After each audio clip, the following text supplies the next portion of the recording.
This is what warfare looks like today.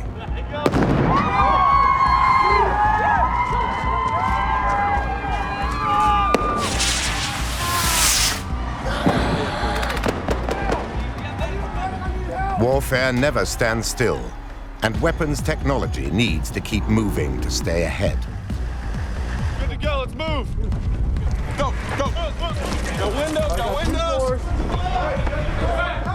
These American soldiers are equipped with the latest, most advanced firearms, vital for their survival. Move it! They're the product of an evolutionary struggle that's taken place over millennia. Check the door, check the door! There we go! Come back! As designers use evolving technology to produce ever deadlier weapons. One down! Military history is one area where technology plays an absolutely critical role. Got you covered. Designers are always looking for new answers to the question, what makes the ultimate weapon? There are 4 key factors: range, accuracy, strength, and rate of fire. And what we see through history is weapon designers, be it bows, be it crossbows, be it firearms, be it machine guns, are all playing around with those 4 factors. House fire, clear. Fire, just move. Get ready to move out. Over thousands of years, there have been many innovations in weaponry, but only a few have transformed ground warfare. Some of those can be traced back to the earliest military empires. Macedonia in 326 BC, the peak of one warlike leader's power. Alexander the Great wasn't the first empire builder the world had seen. But it's the battle-hungry Macedonian king who conquers most of the classical world. He does it by exploiting the most advanced metals of his time, bronze and iron. The original ideas came from Alexander's neighbors, the Greeks. In the first millennium BC, the Greeks used bronze to make highly effective defensive armor, like breastplates and helmets, and iron to give their offensive weapons a deadlier thrust. These weapons, in conjunction with the tactics they used, gave the Greeks their fighting edge. They build a formidable military machine. It marks the true beginning of organized Western warfare. They called it the phalanx. And the basic principles of its success can be seen on rugby pitches around the world. Engage! The phalanx relies on teamwork and organization. It moves as a controlled, cohesive body. The soldiers fight in regimented blocks, shoulder to shoulder. But they all felt they were part of a group, and they liked to fight as an organized unit, rather like a rugby scrum is today. All for one and one for all. The unit is not only cohesive, it's bristling with armor and weapons. I've got to remember, I would be one of 10,000 men, similarly equipped like this, like a giant armadillo. So basically, this is a combination of defending myself with the shield from any missiles or thrusts coming, but also offensively going forward and stabbing in the face, in the stomach, straight into the unprotected groin there, and then another one to finish him off, and then ready for the next one. By the time of Alexander's empire, the armaments used by the phalanx grow even more deadly. The spears evolve into a 6-meter-long killing weapon they call the sarissa, more than 3 times the height of the average soldier. The sarissa gives Alexander's men new reach. The first 5 ranks can now impale the enemy. This more efficient use of the weapon turns the phalanx into a supreme offensive machine. For its period, the phalanx was the most successful fighting unit in the world. Nothing could stand against it. Okay. But the phalanx has an Achilles heel.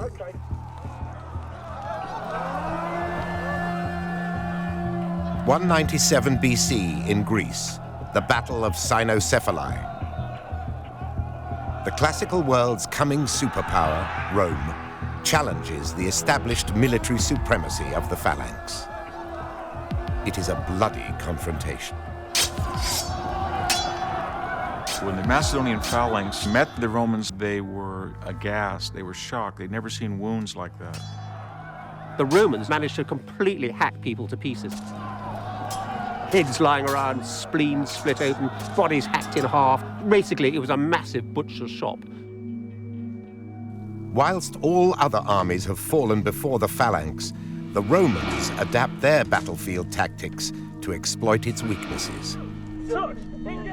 Those weaknesses can be seen back at the rugby field. The phalanx works well going forward on flat plains, where its rigid structure's an asset. But the phalanx can't turn easily. And at Cynocephaly, the Romans use their knowledge of tactics to exploit this, attacking from the rear and the flank. And the phalanx has another weakness. On uneven terrain, its structure is liable to break up.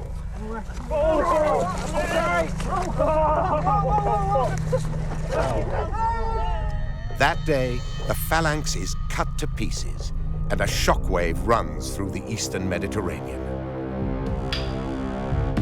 But it isn't just Roman tactics that forces this defeat. Victory is achieved with an exceptional weapon, which the Romans will use to enforce their power for 400 years, the gladius.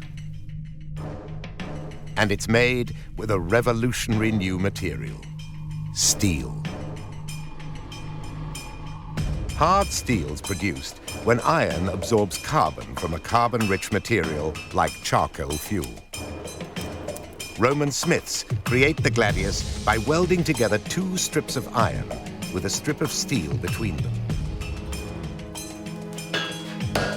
The blade is forged at around 1,000 degrees centigrade. Its steel core becomes the weapon's cutting edge, made razor sharp on a grindstone. The shortness of the gladius blade allows the Romans to get around the long sarissas and into their enemies' faces. The primary method of attack was to thrust low and upwards, aiming for the stomach. The stomach and this central soft, squidgy area here, that is the place to kill people. Because it has a very, very good cutting edge as well, down both sides, hardened steel, if you need to, if you're suddenly surrounded, for example, and you need to slash out, it's very, very useful for that. Doesn't really matter where you slash, every bit will count. The odd leg here, the odd arm there. This was the weapon that effectively conquered all known comers. This is it. A simple but unique stabbing blade, which allows them to build an empire.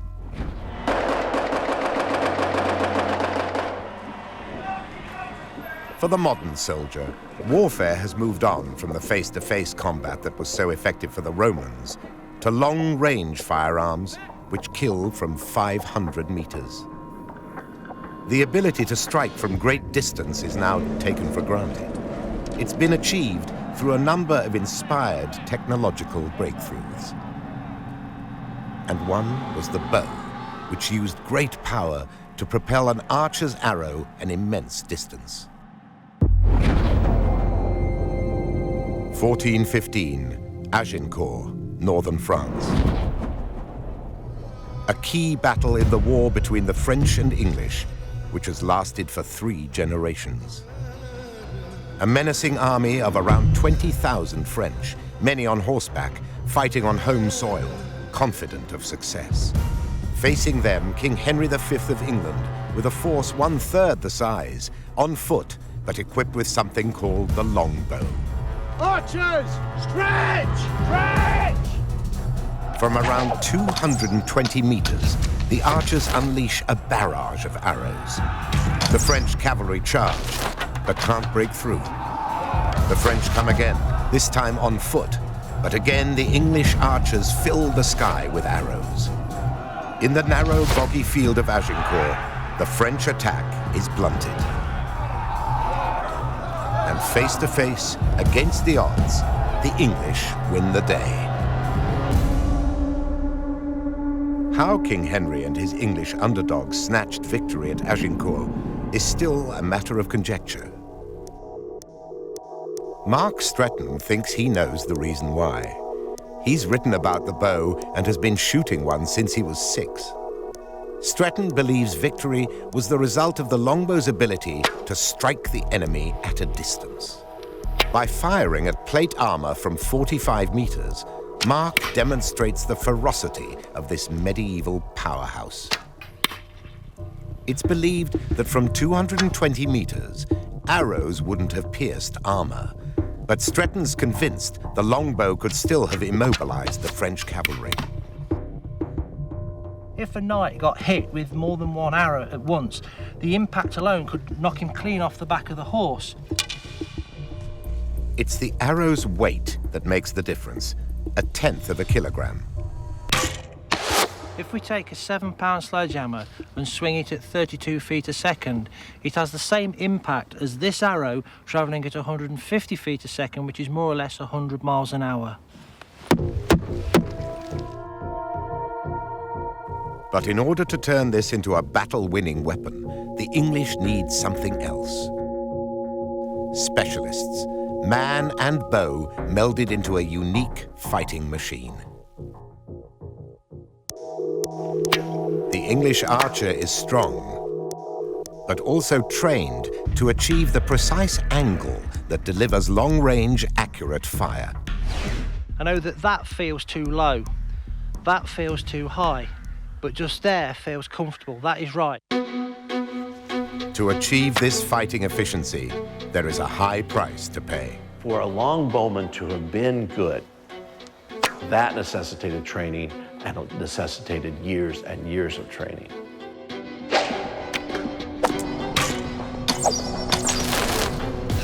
At Agincourt, these specialist soldiers produce a formidable barrage, triggering the French slide to defeat. The longbow has many of the qualities of the ultimate warrior weapon: accuracy, range, rate of fire. And these characteristics help determine the way medieval commanders fight their battles. But the future will be different. An explosive new technology will recast how generals fight wars, make the specialist archers redundant, and the battlefield far more dangerous for the soldier.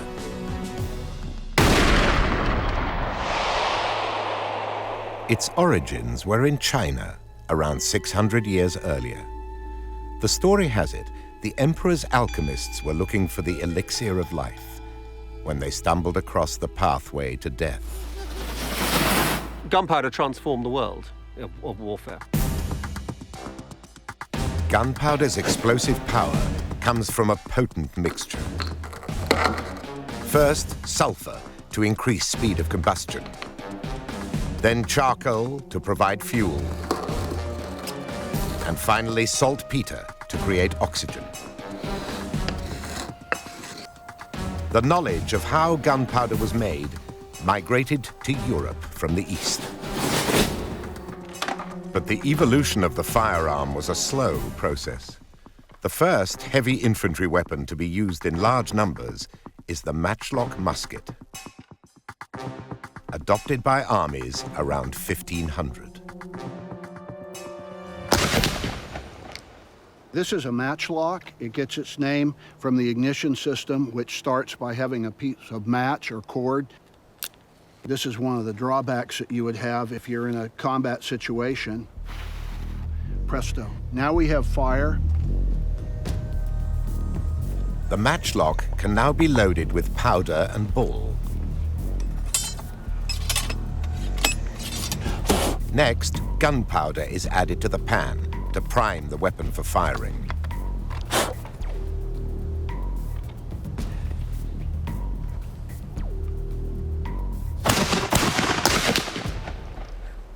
Cheap to make, the matchlock is adopted from Western Europe to Japan.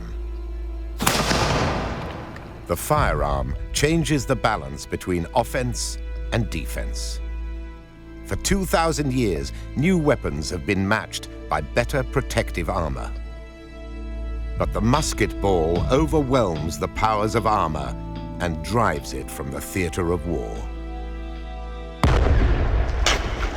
The period when armour disappeared from the European battlefield was one where armourers had hit a brick wall. They could make bulletproof armour, but it was too heavy for anyone to wear. The matchlock musket transforms warfare. But it has flaws. Because it relies on a lighted match cord, the ignition system is dangerous and unreliable. The arrival of a new generation of musket will cure these firing problems. It will become the universal soldier's weapon.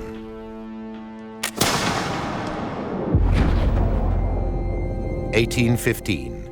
Europe's greatest armies clash near a Belgian village called Waterloo. It's one of the bloodiest battles fought by Emperor Napoleon Bonaparte with muskets and artillery.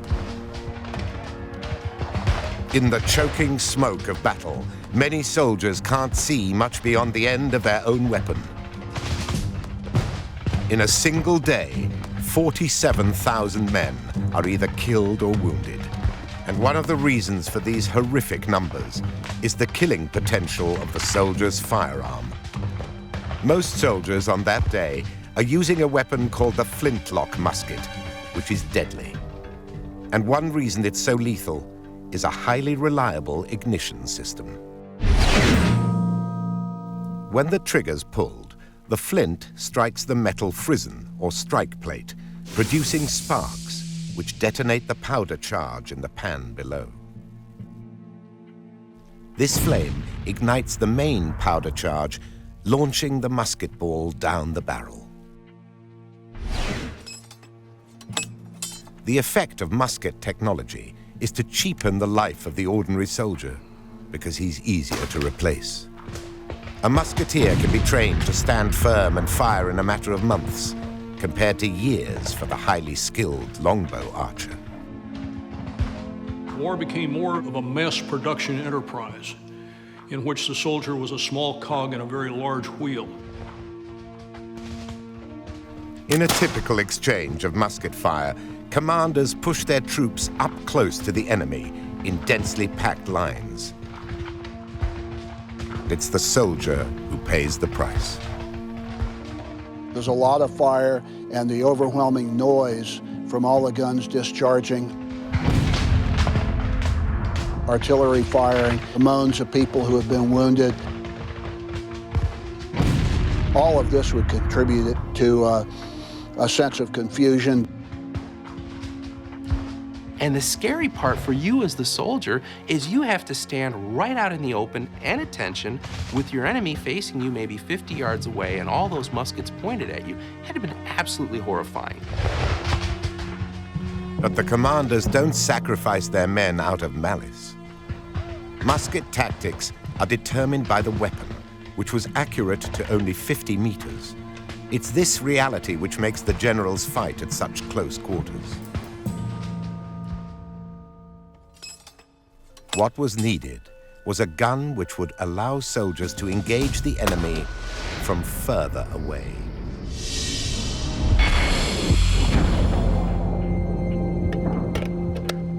This is the M107 long-range sniper rifle, the cutting edge of high-powered rifle technology.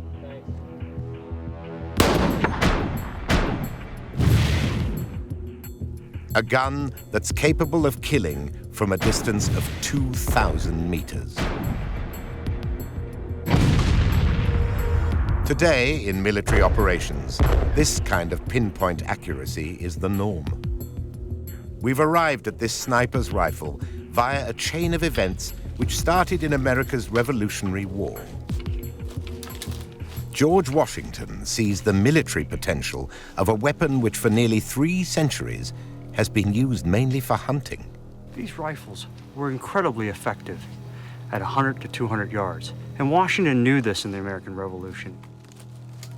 As American rebels clash with British professional soldiers, Washington recruits woodsmen with their accurate hunting rifles and uses them as prototype snipers.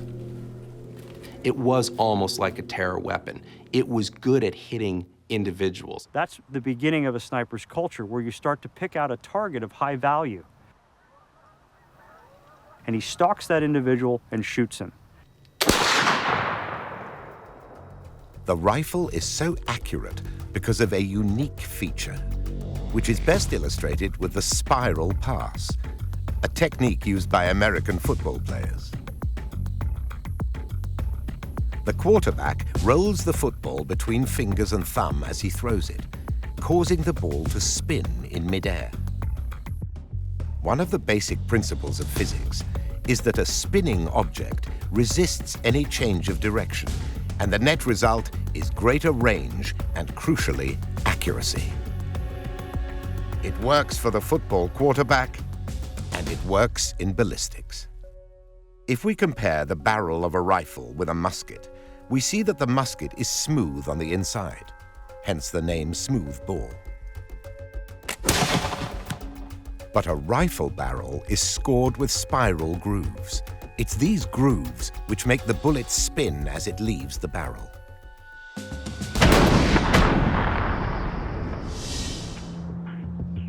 As with the football, the spin serves to stabilize the projectile. The spinning bullet is balanced like a flying gyroscope.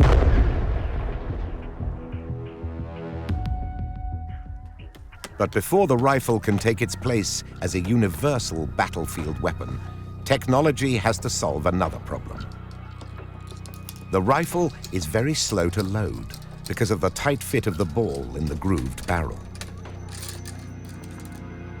Yet when the breakthrough finally comes in the 1840s, it isn't an advance in barrel design. It's a new ammunition. The Minié ball, or bullet, named after its French inventor Claude-Étienne Minié, is simple and deadly.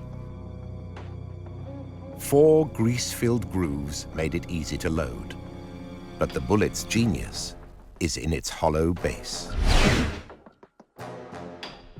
On ignition, the hollow base expands, gripping the rifling grooves inside the barrel, making the bullet spin. Once the Minié bullet joins the rifled barrel, it becomes the rifle musket, ready for the battlefield. 1862, the Battle of Antietam in America's Civil War. 87,000 Union troops confront 40,000 Confederates. And for one of the first times in history, both fighting armies are equipped with a new generation of rifle muskets. The consequences will be terrible.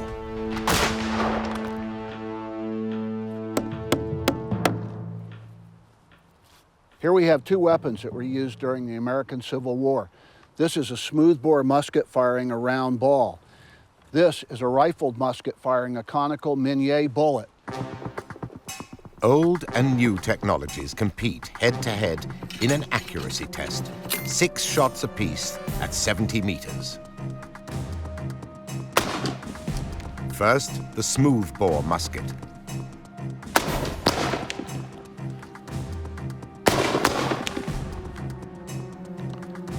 Next up, the rifle and Minié bullet.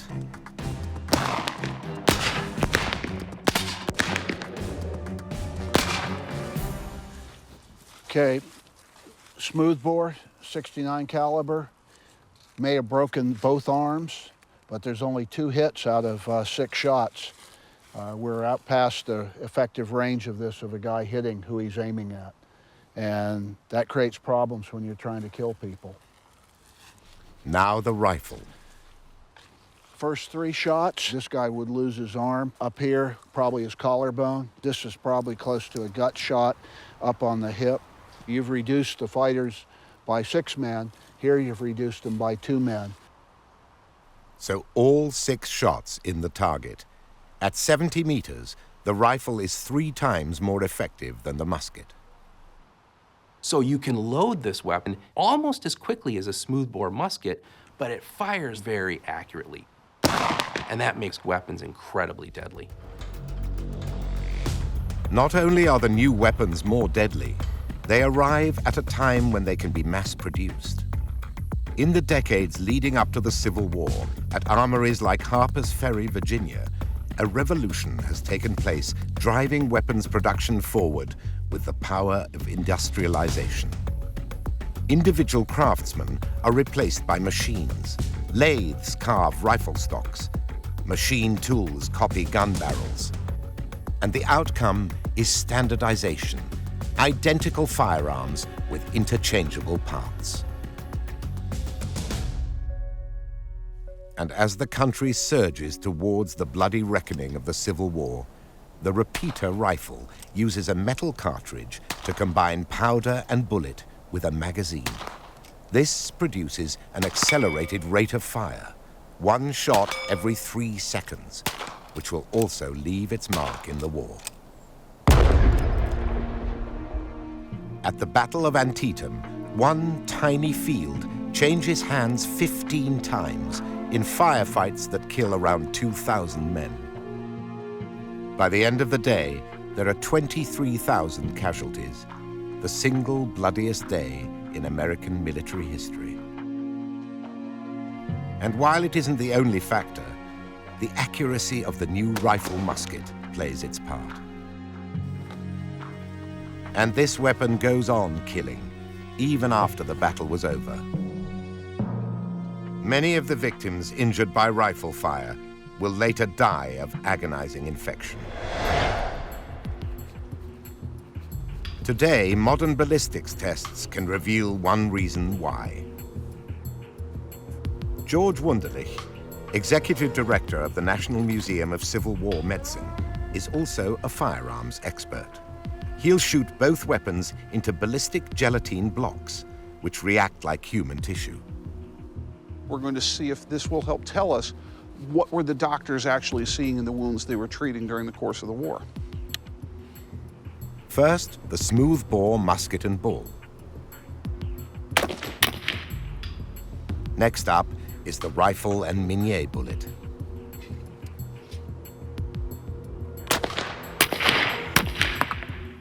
Let's take a look at our test results. As we can see, the round ball has lodged in our ballistic gel. When we go over here, this is our newer technology. This is the mini bullet, the conical bullet that came out of our rifle. And what we see here is that the velocity has allowed the bullet to be carried completely out of the block. No bullet has been trapped. So the musket ball has cut a straight wound, resulting in little destruction of soft tissue, which would probably heal relatively quickly. But the higher velocity rifle bullet has pushed tissue aside, creating a trail of disruption and a complex and possibly deadly wound. In many cases, the attending surgeon simply amputated the limb rather than risk a fatal secondary infection.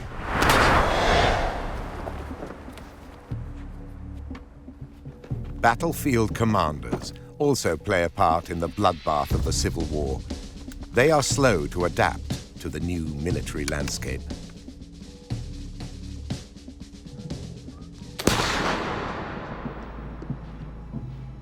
While the technology has changed, the tactics really haven't changed. Marching right out in the open, shoulder to shoulder, like they would have done in the days of Napoleon.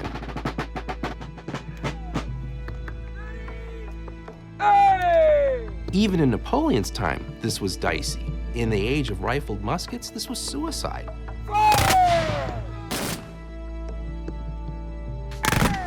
When a new technology appears and you're confronted with it, you rely on the old ways. And what it ends up becoming is a slaughter.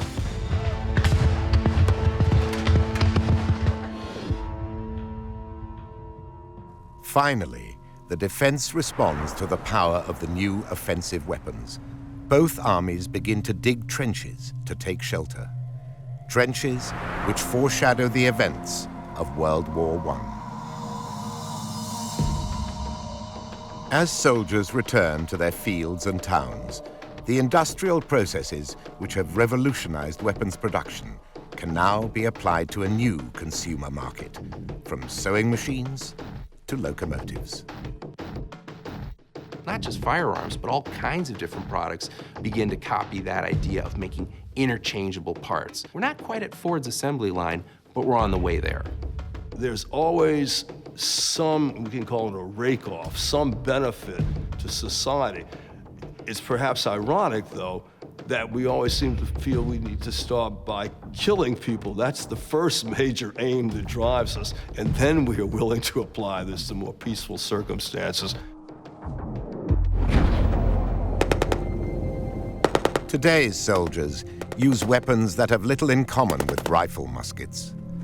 This M2 50 caliber roof-mounted machine gun is capable of firing around 500 rounds per minute. The machine gun is now one of the most destructive forces in ground war's arsenal. But surprisingly, the roots of this technology go back to the time of the Civil War. By the 1850s, designers have improved the accuracy and range of the ordinary soldier's firearm. Now they turn their attention to its rate of fire, and industrialization gives them the tools for the job. American doctor Richard J. Gatling comes up with a design for the world's first really successful machine gun. Where a Civil War rifle musket fired roughly 3 rounds per minute, the Gatling gun increased that rate of fire 200-fold to 600 rounds per minute.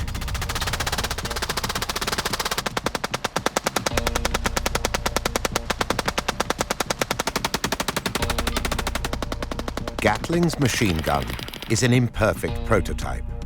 Bulky as a small artillery piece, it has to be hauled by horses around the battlefield.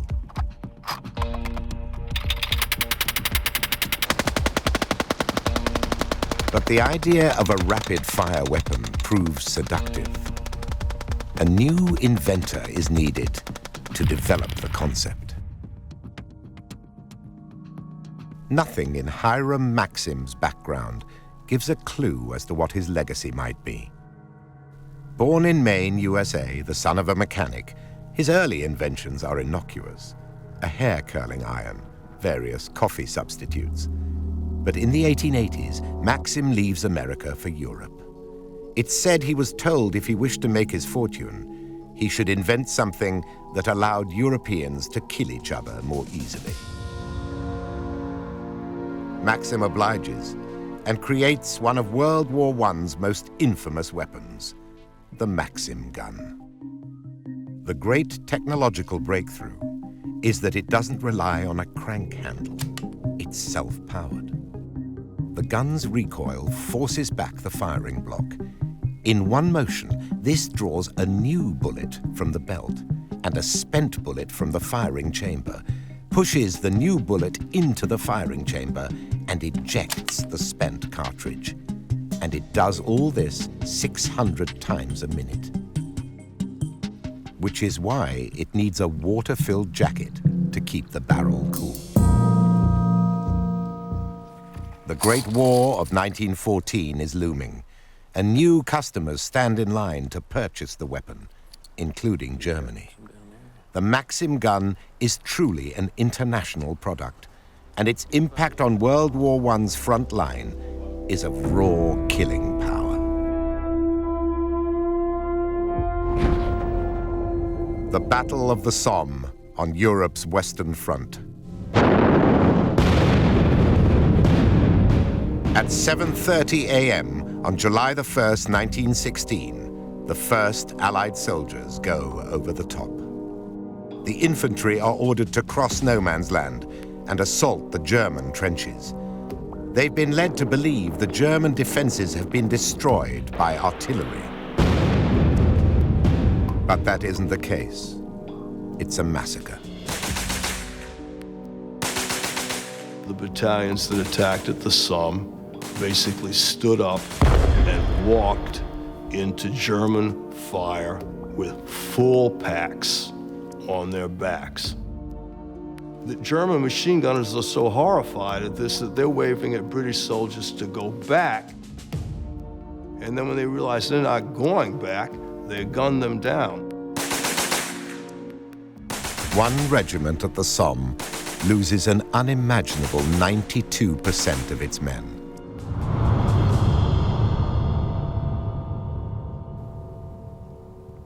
The Maxim's effect is the complete opposite of the sniper's rifle.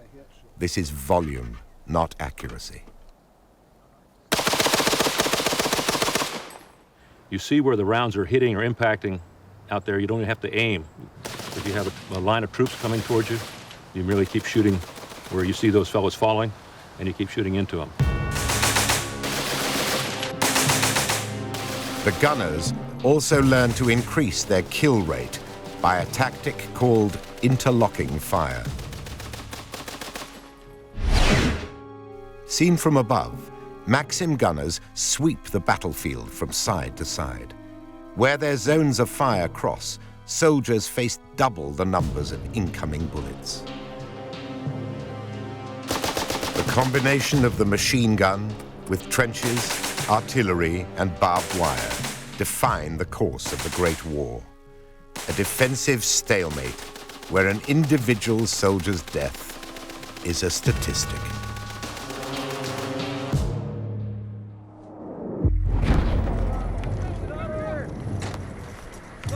The machine gun's deadly success opens the door for a new generation of portable automatic weapons. The decades leading up to World War II see the development of the submachine gun. The Thompson or Tommy gun is used in gangster wars in the 20s and then by Allied troops at war. But the long-term future will belong to a more adaptable weapon for the universal soldier. That weapon is the assault rifle. Today, it's the standard firearm of virtually every soldier and militiaman in the world. And it's versatile, capable of both single shot and bursts of fire. Let's go. Oh my God, negative contact. The US Army's current weapon, the M4, is highly advanced. But the stories of two earlier assault rifles, the AK-47 and the M16, indicate that a lower-tech weapon can in some cases be highly effective. The AK-47, or automatic Kalashnikov of the year 1947, has really been, in many ways, one of the most important firearms in history. Designed and built in the Soviet Union, its inventor, Mikhail Kalashnikov, was a tank commander in World War II. His assault rifle was adopted by the Russian army in 1949, for which he received the Stalin Prize, first class. The AK-47 is the most widely used military weapon in the world today.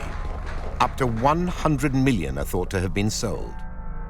It's the weapon of armies, militias, freedom fighters, and terrorists. Strip an AK down, and it's easy to see why. First of all, it's a very simple mechanism. We have a dust cover, a mainspring, a bolt carrier, and inside the bolt carrier, a bolt. We don't have a lot of moving parts, but what we do have is a certain looseness. You can hear that rattle. That rattle means that the parts have been given a certain amount of play. That play allows this weapon to function even though there may be dirt or filth from the firing of the weapon encrusted inside these grooves. That play means a high degree of reliability. The weapon's simplicity also means anyone can learn to use an AK.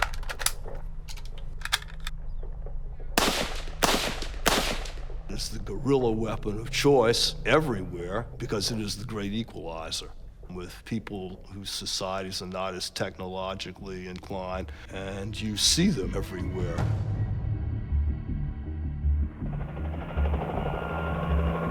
The AK-47's been associated with some improbable wars. One is Vietnam, where in the 1960s and 70s, the US is pitted against a virtual peasant army. Of course, the AK-47 doesn't win the war for the North Vietnamese, but it comes to symbolize the differences between the two combatants. The American Army is equipped with an early version of the high-tech M16 rifle, America's primary infantry weapon from 1967, which has great accuracy and range. Their enemy, the North Vietnamese and Viet Cong, use the lower-tech AK-47. What we basically have is a pickup truck and a Lamborghini. The AK-47 was meant to be very durable, very rugged, very simple and inexpensive to manufacture. The M16 was supposed to be lightweight, also very accurate. But in the early years of the war, the M16 has a tendency to jam in damp and dirty jungle conditions. The Soviet Union's unsophisticated technology proves better suited. We see stories from Vietnam that say that they were dug out of ditches or found in rivers, even buried, and then shot with no problem. It seems that dirt simply didn't affect this weapon.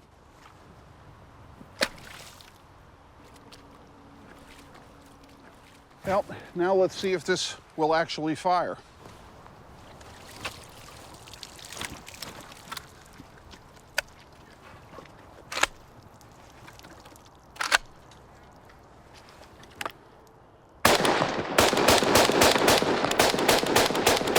It was incredibly reliable, incredibly insensitive to abuse, and on a number of occasions, Marine units would re-equip themselves with captured AK-47s simply to take advantage of the reliability.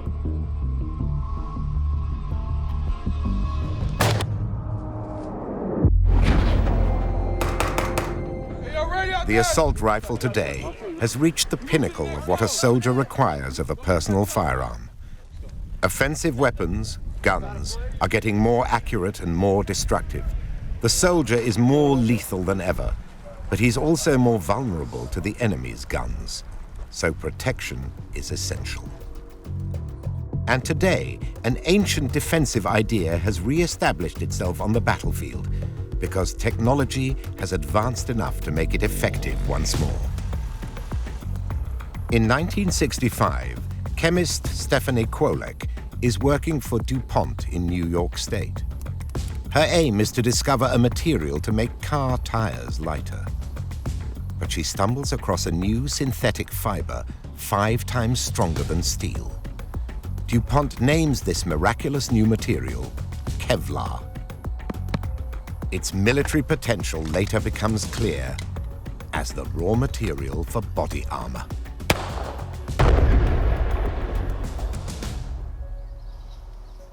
Well, here's the entry hole.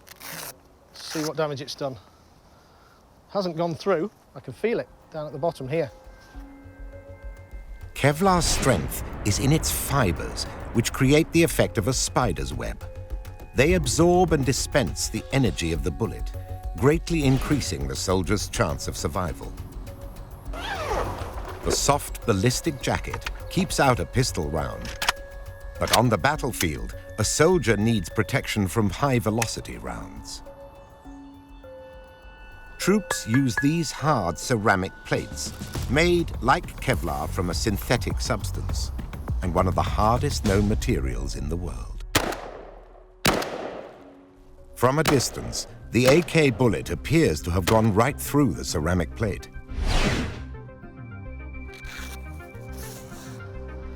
You can see it's fragmented. There's lots of small pieces here. If I turn the plate over, you see nothing has come through this side. The combination of Kevlar with ceramic plate has impressive stopping power. Thick steel would be just as effective, but to get the same level of protection, you'd need steel 12 millimeters thick. That weighs an impractical 18 kilograms, while the Kevlar jacket and ceramic plate weighs in at just 11 kilograms. So light modern body armor is now standard issue and a critical component of a soldier's fighting kit.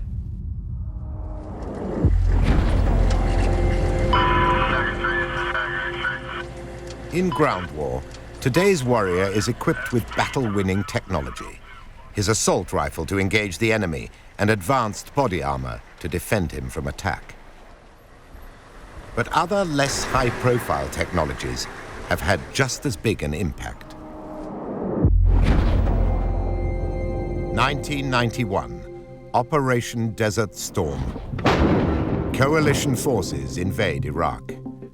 For the first time in history, an army uses night vision devices on a vast scale and at every level, from tanks all the way down to the individual soldier. This is a technology that allows the warrior to fully exploit the night. It's a step change in ground warfare. The American soldier can now fight 24/7 using night goggles. This is how the technology works.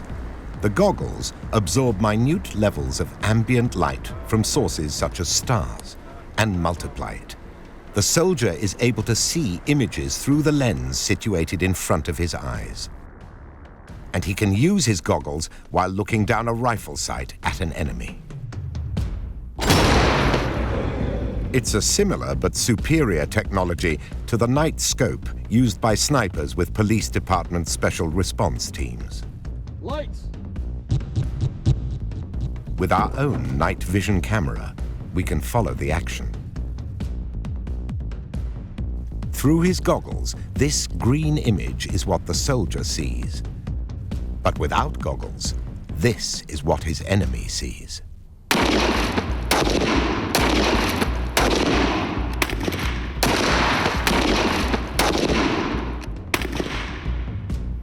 Night vision equipment has fundamentally changed the nature of war.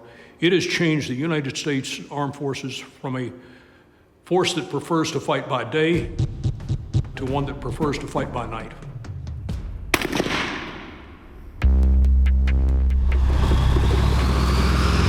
Emerging technologies may prove even more revolutionary, with the goal of one day making the warrior himself obsolete. Half a man's body weight has always been the most a soldier can carry into battle. But now the exoskeleton is under development for the US Army. It's a wearable robot which amplifies the soldier's strength, enabling him to carry 90 kilograms without tiring. The exoskeleton frees the modern infantrymen from a limitation that has stood since the beginnings of warfare.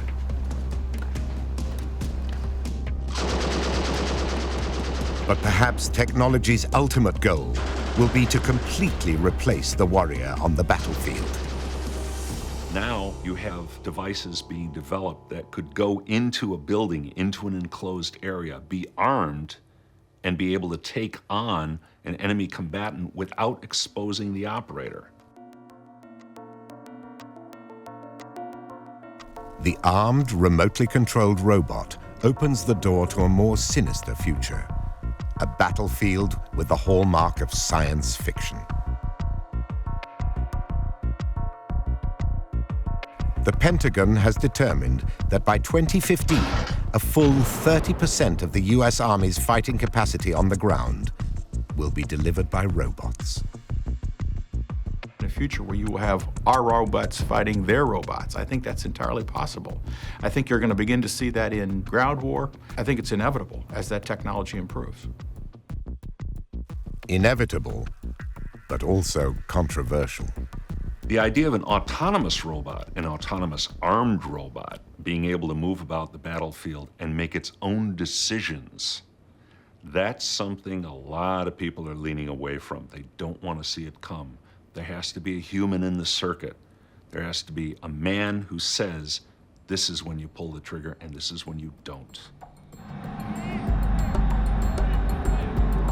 These Marines, training at Fort Irwin, California, are equipped with the latest weaponry technology can provide. Today, they're finding out what awaits them when they're deployed.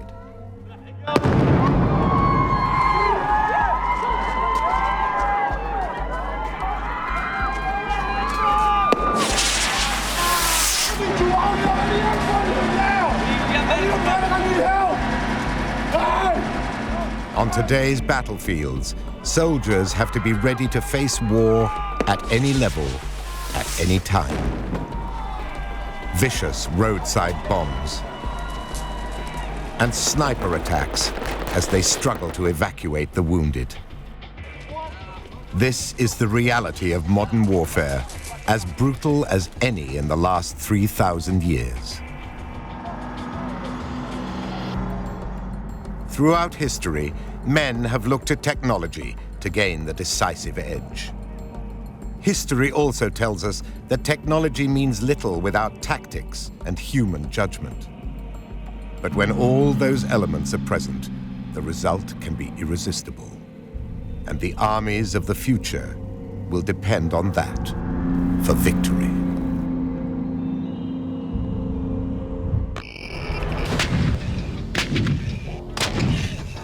Fort Sill, Oklahoma. These American gunners are learning how to shoot sophisticated pieces of military technology, today's big guns. Weapons that control the most powerful forces in a fraction of a second. This is the M777 howitzer, part of the US Army's arsenal. When it fires, the temperature inside the gun soars to 2,500 degrees Celsius. Its barrel must contain more than 7,000 times the energy of an AK-47 assault rifle. And its shell travels 3 times faster than a Boeing 747. These core elements of modern artillery and how generals have used them have evolved over centuries of trial and error.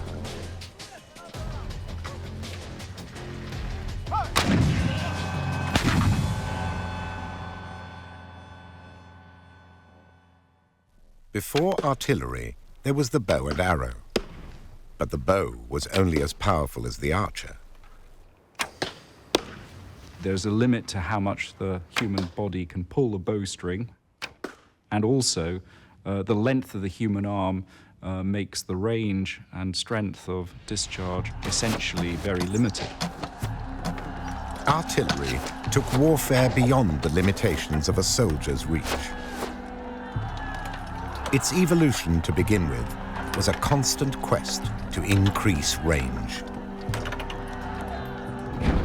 This evolutionary journey begins around the year 421 BC.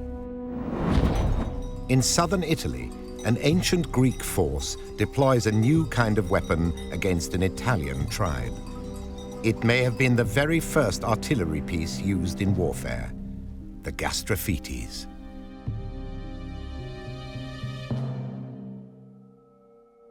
In essence, it's a mechanical bow that uses tension as the power source. Mechanizing a handheld weapon is how early artillery inventors solved the problem of how to hurl a projectile further. A normal bow allows you an effective range of about 150 to 200 meters, and the gastrophetes probably increase that to about 250 meters. That extra 50 meters is vital, especially against an enemy that has no artillery. But to shoot something heavier than an arrow will require more power than the gastrophetes can provide. How this engineering problem is tackled fascinates Ivan Williams. He believes early inventors found the solution by observing nature. You can see it on big trees when the wind blows and they twist back again. All those fibres, as they twist together, want to come back again. So it's a big spring. You can see it, this tree here that's been split, and the fibres, as I split it, have followed it round in a curve, clockwise curve. So as I move this arm round, all the fibres in that tree, top and bottom, are twisted tight together, and that creates a lot of energy. That's quite difficult to pull round. The action of twisting the tree stores up energy. This springy sapling points the way to a weapon system that would supersede the gastrophetes. Torsion power, a system that would revolutionize artillery.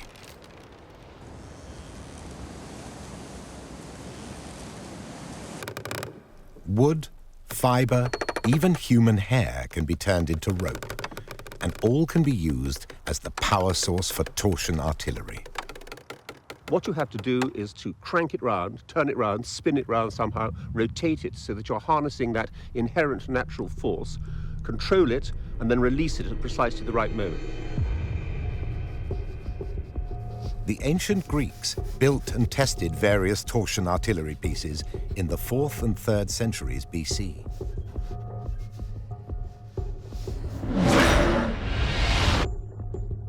British experimental archaeologists have painstakingly reconstructed one of these machines.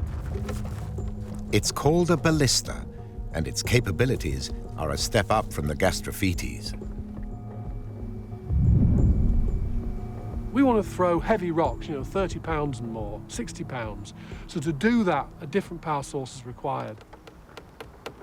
What twists it and stores the power is a steel arrangement up here with a pin that goes through the rope and then is locked into place with this pin here.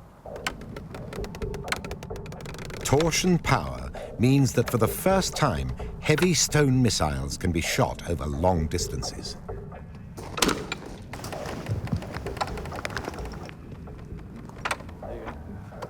The Greeks invented artillery technology, but one of the most striking examples of its use in ancient warfare was provided by the Romans.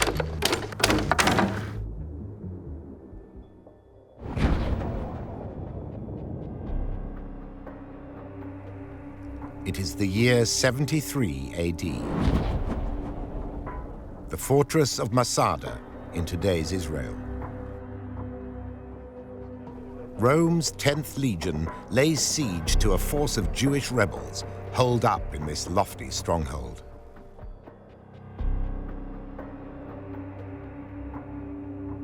More than 400 meters above the desert floor, Masada appears impregnable. Yet the Romans are able to build a ramp up to the walls and batter their way in. Key to the success of this assault is the way the Romans used torsion artillery. This is a ballista ball that was found here during the excavations, and they were found scattered all over the area. And in large concentrations near the breach in the fortress wall at the top of the ramp. The Roman commander, Flavius Silva, seems to have been employing a specific artillery tactic, suppressing fire. These weapons are not capable of battering down huge 12 or 13-foot thick walls. They're purely designed to keep people off the top of the walls so that they don't interfere with your siege preparations. Everything was directed to one thing, to bring the battering ram on top of the ramp to those 20 meters, 25 meter wide area where they wanted to breach the wall. As the huge siege tower with its battering ram inches slowly up the ramp, Roman artillery keeps up suppressing fire, both from ballistas mounted on the siege tower and also from positions at the bottom of the ramp. At Masada, tactical use of ballistas contributes to the defeat of the rebels. Fortress walls are no insurance against this kind of attack. Artillery helps the Romans succeed in a siege. It also plays a vital role in how they build and defend their empire. Technology reacts to pre-existing need. The Romans are going to be outnumbered everywhere they fight. If they're on the frontiers in Asia or Northwest Europe, the problem that they're going to face is they're going to have tribal armies that have far more combatants. You can harness technology to equal the odds so that one bolt can go through and kill 6, 7, 8, 9 people and make people so scared that they'll flee. The Jewish historian Josephus witnessed the terror tactics of Roman artillery at first hand. When a pregnant woman was struck in the belly on leaving her house, the unborn child was flung 100 meters. So tremendous was the power of that stone thrower. Artillery in the ancient world had a shock and awe value. The very visceral effects of the impact of projectile fire had a great demoralizing effect on defenders. Artillery becomes a standard part of many commanders' armory. Victory now no longer depends just on hand-to-hand combat, and killing becomes a less personal matter. Weapons that strike from great distances begin to change the way battles are fought.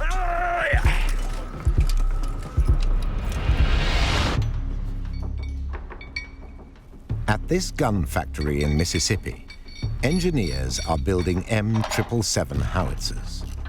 When finished, they will have produced a gun with the power to shoot a shell in excess of 24 kilometers.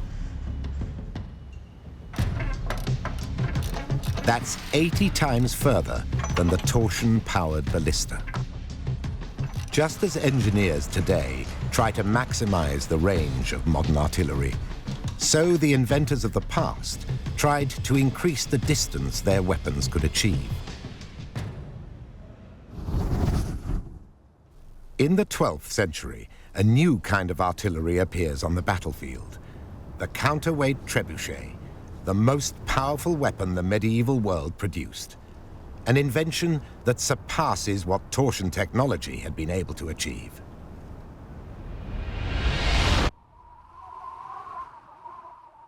This is Falster Island, Denmark.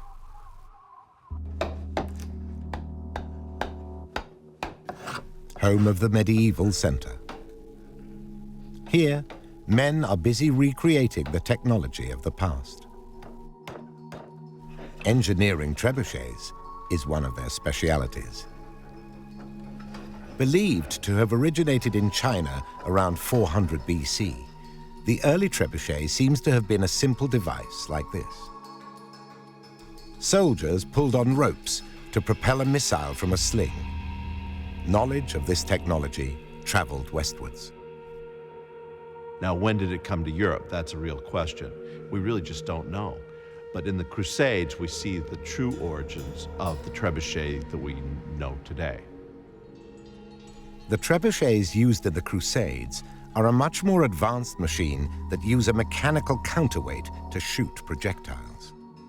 It is this 12th century version of the trebuchet that experimental archaeologist Peter Vemming wanted to build.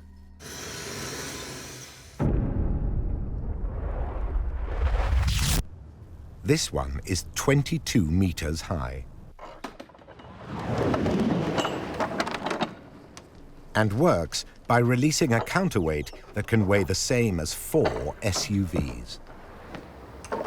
When we build a machine like this one, we lack 1,000 years of experience. That's why you call it experimental archaeology. You have to try and try and try. Ja, så må jeg gerne begynde at gå. And you need a lot of manpower.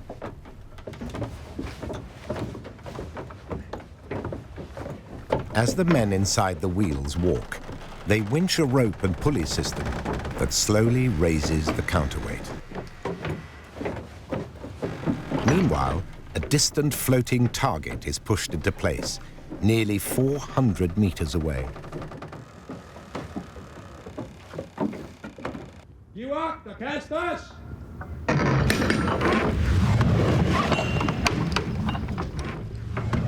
The sling on the end of the firing arm shoots a stone ball that weighs 15 kilograms. Short a few feet, about 20 feet to the right. Each shot reaches or even goes beyond the target. Lack of a direct hit isn't the drawback it appears. In the Middle Ages, the trebuchet will be either aiming shots at or over a whole castle wall. And trebuchets can also shoot missiles that will shatter on impact into lethal flying fragments.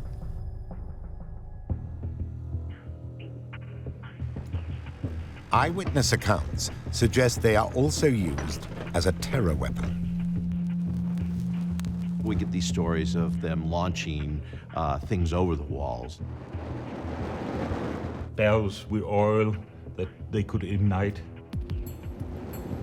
The heads of their enemies that they captured to scare the people inside. We even have sources that tell us that they sent back captured spies, enemies, And you knew they were landed when the cry stopped. Sometimes, just the threat of trebuchet attack could be decisive. The best siege is the one that's not fought.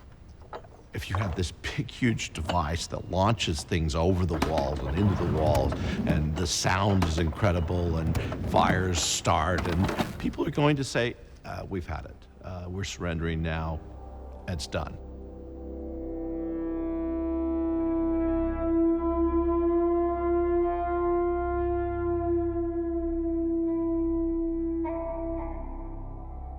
Fortification engineers have to fight back. Their response is the concentric castle, with its multiple defensive walls of immense width. In the bitter Crusader battles of the 13th century, these castles can resist trebuchet attack. Generals need a new tool in the battle of punch and counterpunch. They find it in the form of gunpowder, one of the most important steps in the evolution of warfare.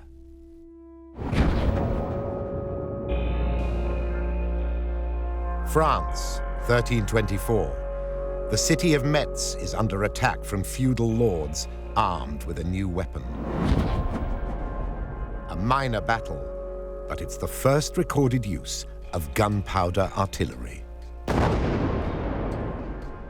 From then on, we realized that nothing's going to be the same. Gunpowder weapons of large caliber, of small caliber, big, huge guns, smaller guns will all have a great impact. And it's not long before trebuchets are gone. It's not long before archery's gone, crossbows, everything will change. From its invention in China, knowledge of gunpowder spreads.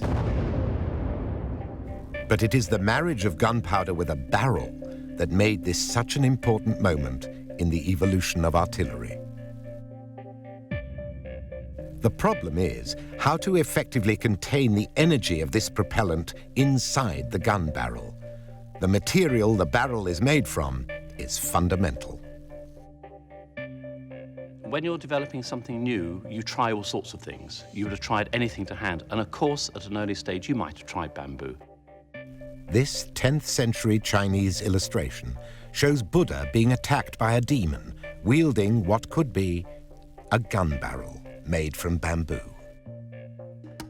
Armourer Scott McIntyre has designed his own version of a bamboo gun barrel.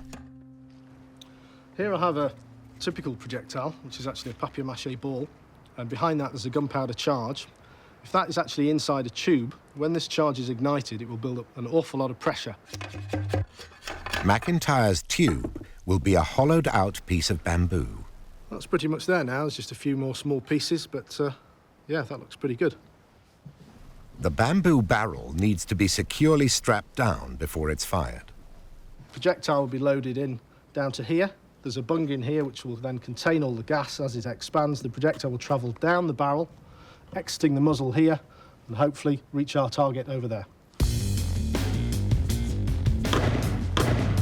The bamboo shoots effectively, but even with the target less than 50 meters away, it's not very accurate.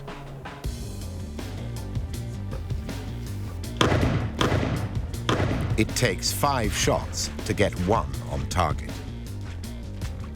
So it's possible that bamboo could have worked as an early gun barrel.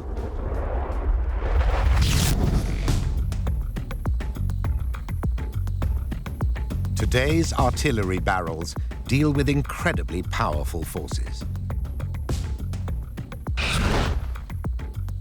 Before any modern artillery piece is delivered to a US Army unit, its barrel has to be taken to the limit. Here, in the middle of the Arizona desert, is where that happens. Yuma Proving Ground. All stations, stand by for a 5-second countdown. To ground number 45 in 5, 4, 3, 2, 1.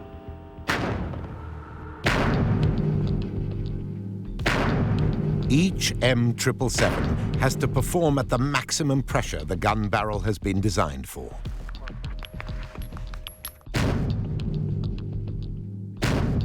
That's done by loading it at the rear, breech end of the gun and shooting the heaviest, high-explosive projectile with the highest charge at the hottest temperature possible. The barrel can withstand these forces because it's made from a single, solid piece of hardened steel.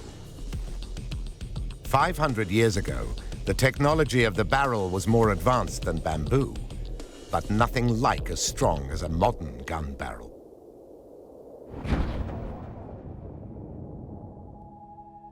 July 1545. The Mary Rose, flagship of Henry VIII, sinks off the coast of England. This cannon is from the shipwreck. What's really wonderful about this piece is because it sat on the seabed for so long, what's happened is parts of the surface are completely corroding away, revealing the structure inside. It's made of long strips of iron, which we call staves, which you can see along the top here, and they run the whole length of the barrel. And around it, they put rings and hoops of iron. The corrosion reveals a construction similar to that of a wooden barrel. The kind that would hold dry goods or beer. Both types of barrel relied on hoops to hold the staves together. The gun simply replaced the wooden staves with iron ones.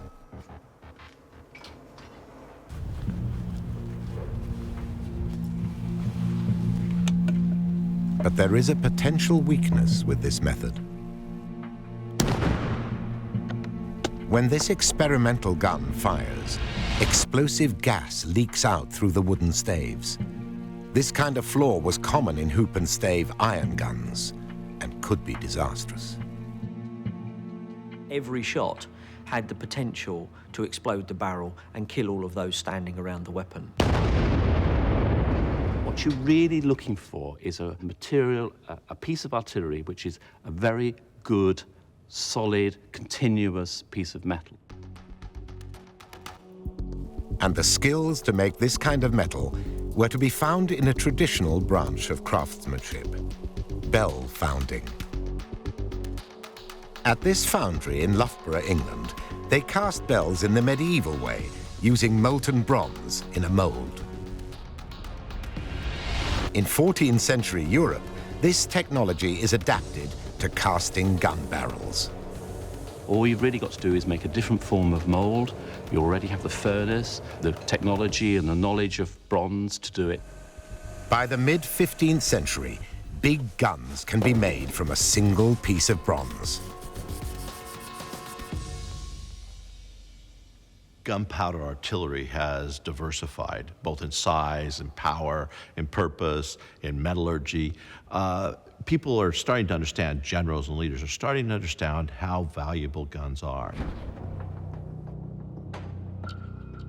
1453, Constantinople, today's Istanbul in Turkey. A city under siege from the expanding empire of the Ottoman Turks. By the beginning of the 15th century, the Ottoman Turks were actually behind in gunpowder weaponry. But by the middle of the 15th century, they're above everybody. It's as if they got this incentive to build guns and build them of enormous size. Big guns that the Ottoman Sultan Mehmed II unleashes against the walls of the greatest city in the world. Guns like this. This great Turkish bombard was cast in 1464 for Mehmed II, the conqueror of Constantinople. This is the breech chamber, which contained the gunpowder, loaded in here and held securely by a wooden plug that would be hammered in, would help to build up the pressure. Then the two halves are brought together, and with huge effort, using wooden spikes in these recesses, the barrel is screwed onto the breech. The breech half alone of this bombard weighs 8 tons. So The barrel's already been screwed together. It needs to be loaded with one of these massive stone granite cannonballs weighing over 600 pounds. Pounded for nearly 2 months, entire sections of Constantinople's wall collapse under this sustained bombardment. The city falls, and military leaders around the world take note. The fall of Constantinople was a major watershed, not only in political and economic history, but in the history of military technology, in that it showed that even the most powerful, thickest walls could be brought low by gunpowder technology. Artillery once again has the upper hand over fortifications.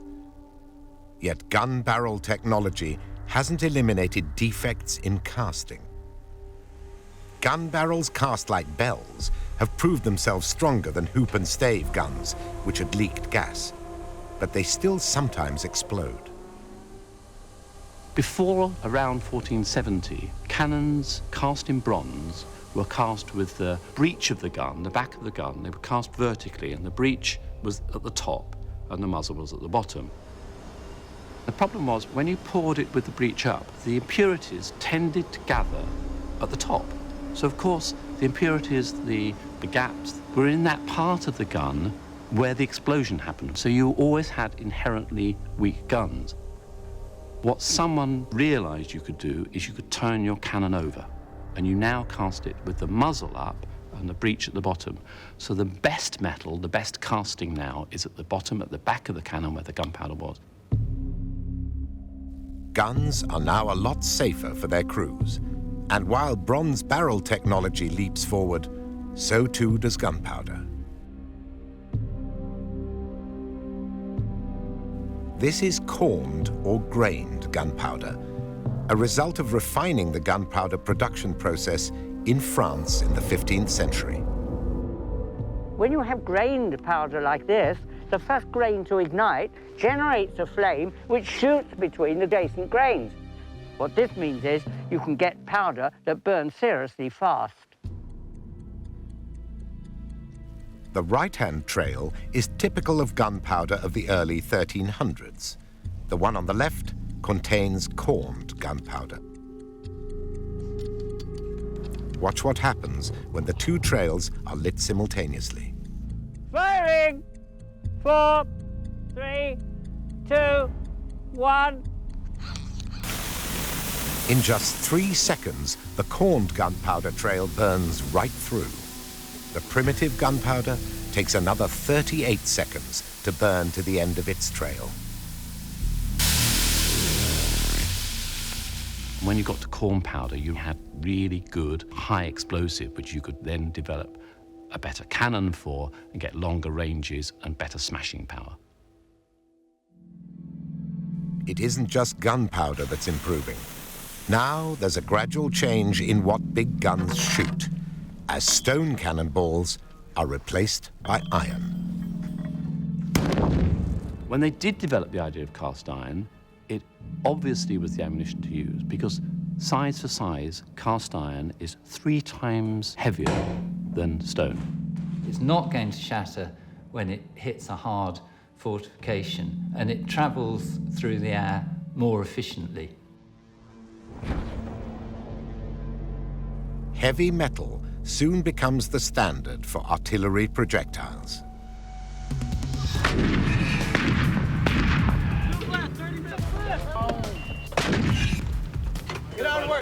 Packing all that punch is wasted, though, if it misses the target. So a great deal of this gunnery training exercise concentrates on accuracy. We're a precise organization, and we deal in precision. We, as artillerymen, measure many aspects of what we do. We measure the muzzle velocity, the speed at which the round departs the tube. We measure the weather so that we take into account for that. We measure the accuracy of the target so that we know exactly where that is. Stand by. Fire!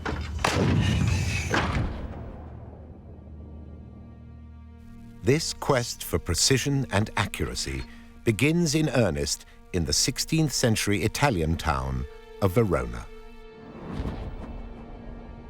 Poking out of a cannon muzzle, this gunner's quadrant is the product of Renaissance science. It owes its invention to Niccolò Tartaglia, a professor of mathematics. What Tartaglia did was he took the subject of gunnery from being a bit of a black art.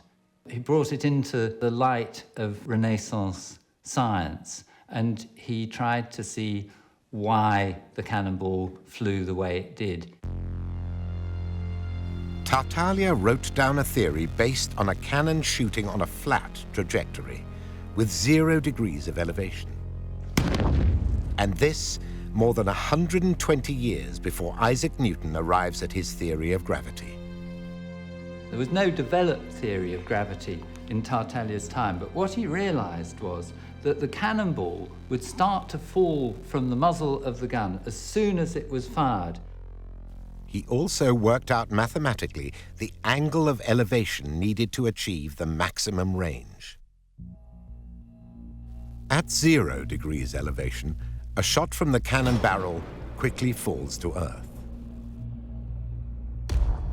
Raise the barrel to 22.5 degrees, and now the shot travels in an arc, improving the distance it achieves. Double that to 45 degrees, and the shot reaches its maximum range. These calculations inspire Tartaglia to invent an invaluable instrument for gunnery. The gunner's quadrant allows you to set the angle of the gun to a particular elevation to control the range, and you read it off with a plumb bob. As the barrel is elevated using hand spikes, you'll see the plumb bob move. Adjusting the wedge at the rear of the barrel results in a few degrees of elevation. Of course, the plumb bob is really staying vertical because of gravity, and the barrel is moving the scale up and down. Being able to record the angle of elevation like this helped to improve the accuracy of cannon.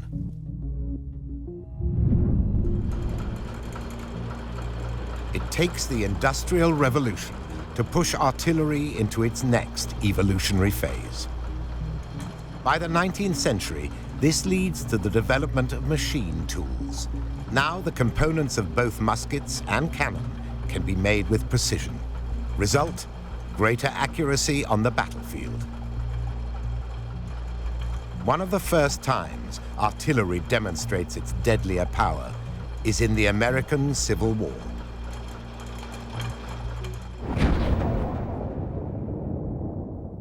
Antietam Creek, Maryland. In September 1862, this was the scene of the bloodiest day in American military history. A day when new artillery contributes to the killing and wounding of more than 20,000 young men.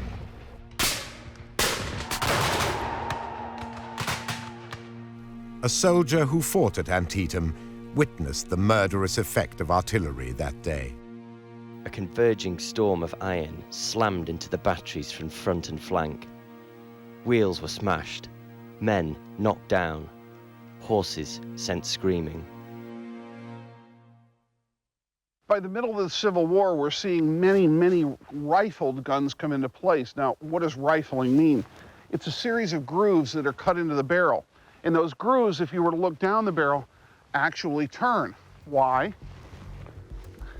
We have a new type of projectile.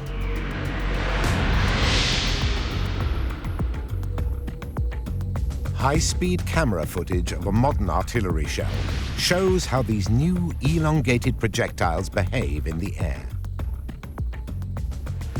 This one's traveling at 2.5 times the speed of sound. A shell that is fired from a rifled barrel spins in flight, and this significantly improves accuracy.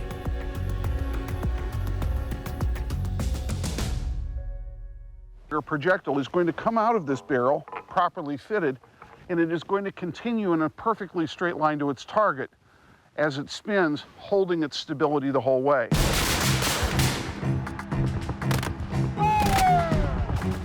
At Antietam, the Union side has a 2-to-1 advantage in rifled artillery. When these more accurate guns engage the Confederate smoothbore pieces in the Dunker Church area of the battlefield, they take a terrible toll. The Confederate artillerists actually refer to that battle as artillery hell. And this is where the opposition of smoothbore and rifled cannons really shows itself in its deadliest possible form.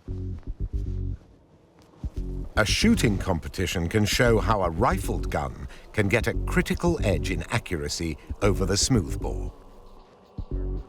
These targets have been positioned 150 yards from this Napoleon smoothbore gun, an original American Civil War piece.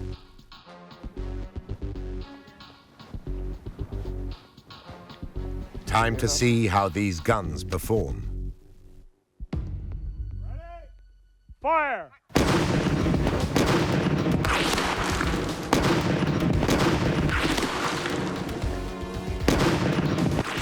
The smoothbore's round shot seems to be pretty accurate at this short range. But after 5 shots, there have been no dead center hits. Next up, it's the turn of this 1861 Parrott rifled gun, shooting different elongated shells that spin in flight. Fire! Wow. Move! After 2 shots, the rifled gun is already demonstrating its superiority. Fire!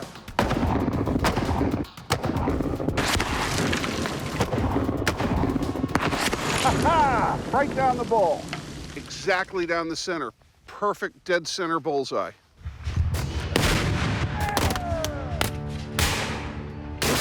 At the Battle of Antietam, rifled artillery offers deadly accuracy at a greater range than smoothbore guns. Civil War battles would have taken place using this type of munition at 600, 700, even 1,000 yards. And at that point, this circle becomes much, much larger, possibly as large as 20 feet, which means these may have missed their target entirely. Think of it this way. You have 2 cannons opposing one another. One is a smoothbore, one is a rifle. They're trying to knock each other's guns off their carriages and silence that artillery piece. This gun could put that gun out of commission, and they could not return fire accurately enough to stop them. Technology is slowly but surely divorcing soldiers from the act of killing.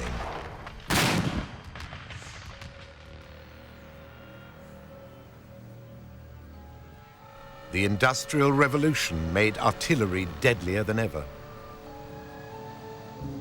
Now it will change the material the gun barrel is made from.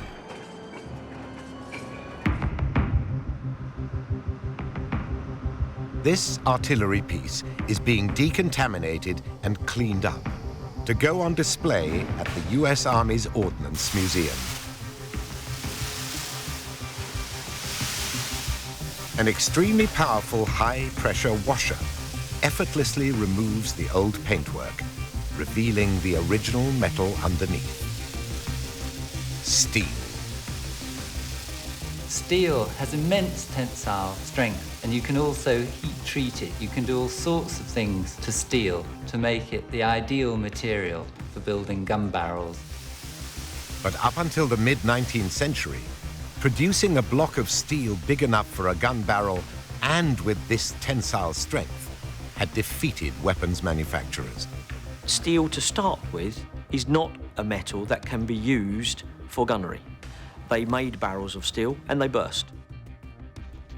Then, in 1847, German gunmakers Krupp cast a huge block of steel using nickel and manganese alloys. At last, a type of steel that works as an artillery barrel.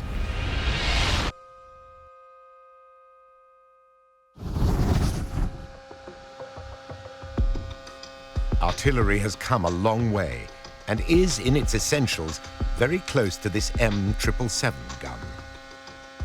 Yet there is one major hurdle to overcome: how to increase the rate of fire. The answer lies in dealing with the problem of recoil. One, stop. Clear? This machine is testing the gun's recoil system. One of the major problems with artillery was that every time you fired it, you'd have to put the gun back into position after firing because of the immense recoil that was produced. When this M777 shoots, massive forces are generated. Without a system to counter recoil, the gun would be jumping several meters backwards. And the rate of accurate fire would be severely slowed. In the 1890s, French military engineers design a truly revolutionary piece of artillery, one that solves the problem of recoil. This is it. The French 75mm field gun. This 1920s model performs ceremonial duties at the U.S. Army's artillery school at Fort Sill, Oklahoma. This is the grandfather of all modern artillery. We wanted a much faster frequency of fire, a more efficient cannon which didn't need to be repositioned after each shot. So it was with this in mind that the French artillery developed a new cannon, the 75. It has to be done in secret. Germany, a rival military power in the second half of the 19th century, launched an espionage operation to gather information on the gun's designs. But France's director of artillery is one step ahead of them. He organised a series of firing tests, knowing full well that German spies would be there to see what was going on. The guns on display are missing one vital component: their hydro-pneumatic recoil system. When the gun fires, oil inside a cylinder is forced one way. Nitrogen gas inside another cylinder flows in the opposite direction, pushing a steel rod that brings the gun barrel back to its starting position. Before the French 75 came along, the average rate of fire for artillery was 10 rounds a minute. A gun team with the French 75 upped that rate of fire from 10 to 20 rounds a minute. It is a phenomenal gun. Naturally, the French 75 has a rifled barrel. It's lightweight and mobile, but robust as well, with a steel gun shield to protect the crew. When we look at this gun, and we consider it against the problems that have faced people over the years of making gunnery, everything is solved in this gun. At the outbreak of World War I, the French 75 becomes the main field artillery piece for both France and the United States.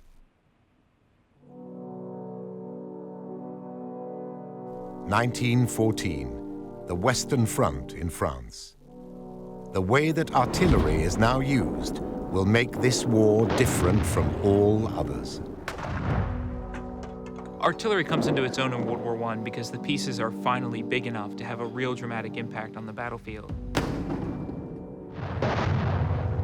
Both sides tried the artillery barrage as a means of breaking the stalemate of trench warfare. As a tactic, the barrage was established at least a century earlier in the Napoleonic Wars. But now, guns are massed together in great numbers. They fire further, faster, and more destructively than ever before. This massed bombardment begins and ends at a prearranged time and clears the way for the infantry to go over the top. Only the artillery can flatten enemy barbed wire. Only artillery can destroy the trenches. Only artillery can destroy enemy artillery. So everything in World War I is going to fall on the artillery. What began in the Middle Ages with the trebuchet now reaches horrific fruition as artillery is perfected as a proximity weapon.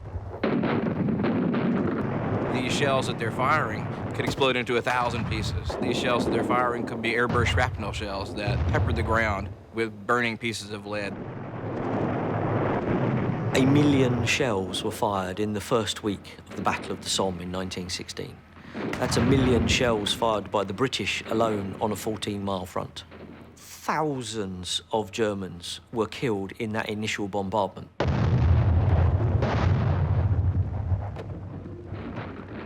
Much of the killing that's done in World War I, the people doing the killing don't know who they're killing or even if they've hit anything at all, because the killing is being done from such a distance.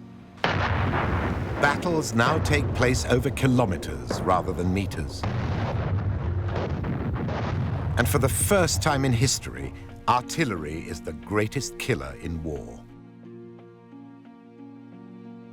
By the end of World War I, 70% of the total casualties have been caused by big guns.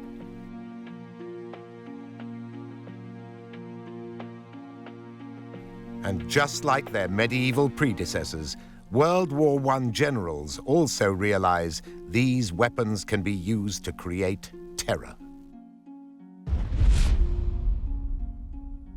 Germany's Paris gun was a monster. It had a barrel that was 40 meters long and needed a crew of 80 men to fire it.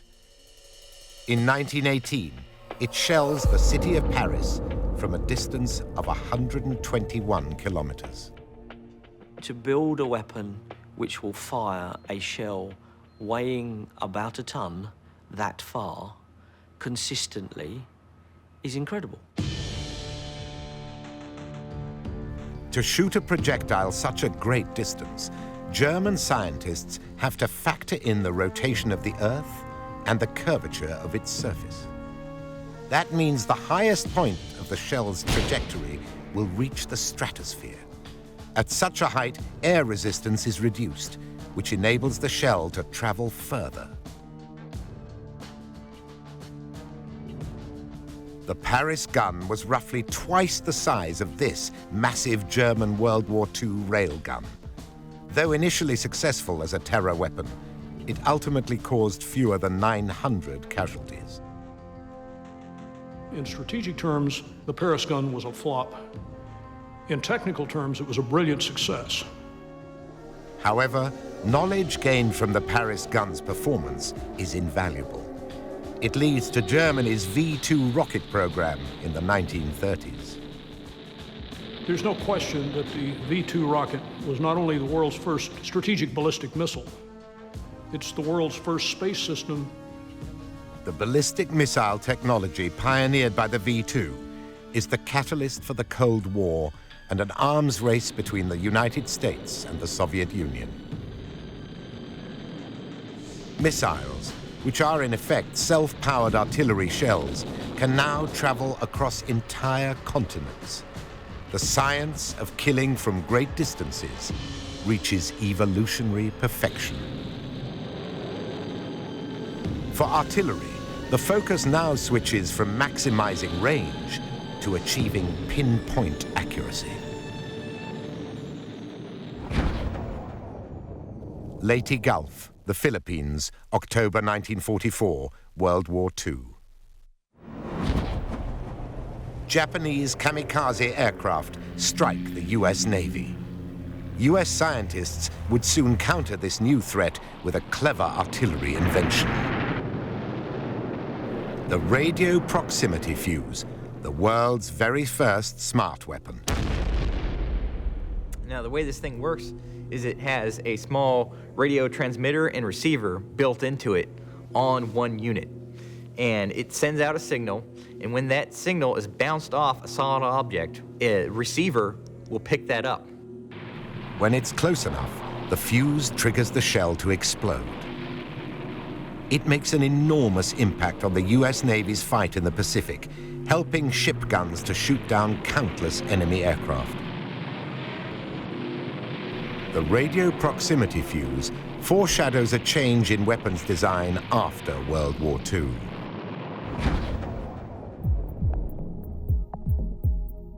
Technological systems now do many of the tasks once performed by human beings.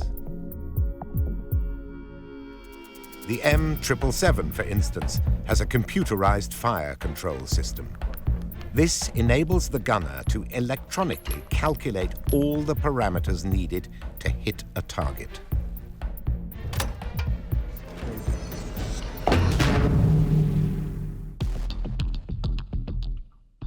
This transformation in weapons is now being taken a stage further in the latest artillery systems. This is the NLOS cannon, a realization of a centuries-long search for utmost range and optimum accuracy, now married to modern war's need to minimize the possibility of human error. It's a prototype 155mm self-propelled gun that could soon be entering service with the US Army. The NLOS is being readied for a day's test shooting at Yuma Proving Ground. Traditional gun systems had men in the back that had to lift 100-pound projectiles, lift 20 and 30 pounds worth of propellant, had to do it under very arduous conditions, hot, cold, raining, snow, etc. We've now taken those manual tasks and put them into the hands of machinery, which does it repetitively, always doing it right, never having a failure.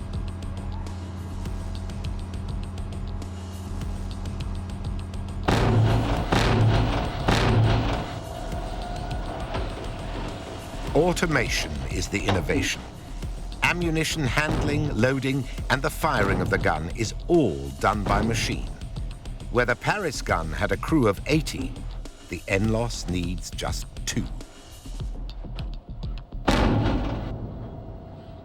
These soldiers now have the ability to fight the battle and not be fighting a machine. They're looking at what's going on around them. They're looking at what their commander's asking them to do. They're looking at the terrain. Instead of worrying about, is the next round loaded? Is the next round on board? I have a machine that does that for them. Artillery has been a part of war for 2,500 years. In that time, its range, accuracy, destructive power, and technological capabilities have reached ever higher levels. Its evolution has helped produce a type of modern war where battles are remote and the killing is faceless. The big gun, it seems, is here to stay. In ground warfare, the mobile forces are at the heart of the fighting machine. What they do best is what they've always done: project power over distance and reach out faster than infantry.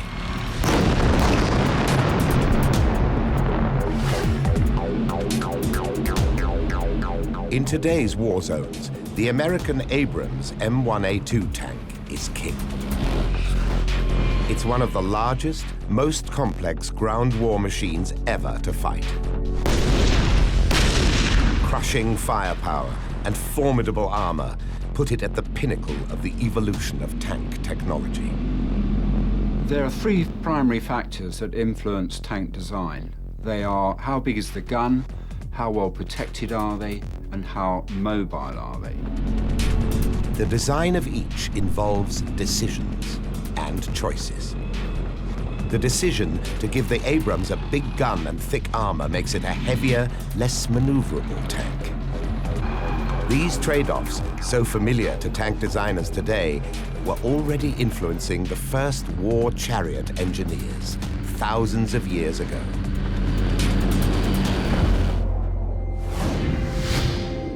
1457 BC, Megiddo in the Middle East.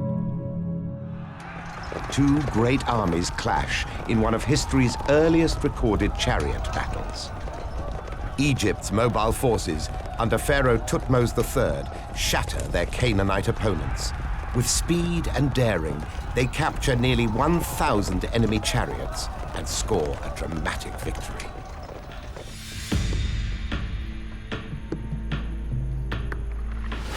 the Egyptian chariot is a battle-winning machine in the ancient world. It isn't the first chariot, but in many respects, it's the most successful, combining simple but effective principles. The horse to provide propulsion, the six-spoked wheel, strength and speed, and the bow, firepower. 1,000 years earlier, a predecessor to the Egyptian chariot was this cumbersome battle wagon with 4 solid disc wheels. The Egyptians wanted a different kind of fighting machine, a fast, maneuverable platform from which to fire arrows accurately at enemy infantry. This wish led their chariot builders down a particular design path. The Egyptian chariot was a fighting vehicle.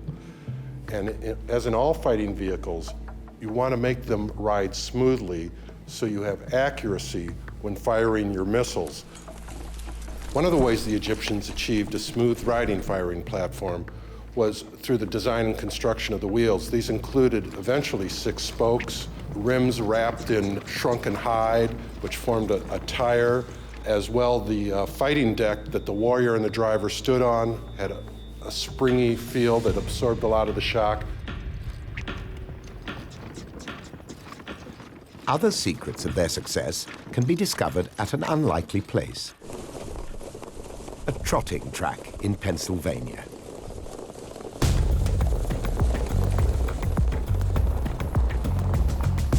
These racing carts, known as sulkies, are built for speed and mobility by technical designers.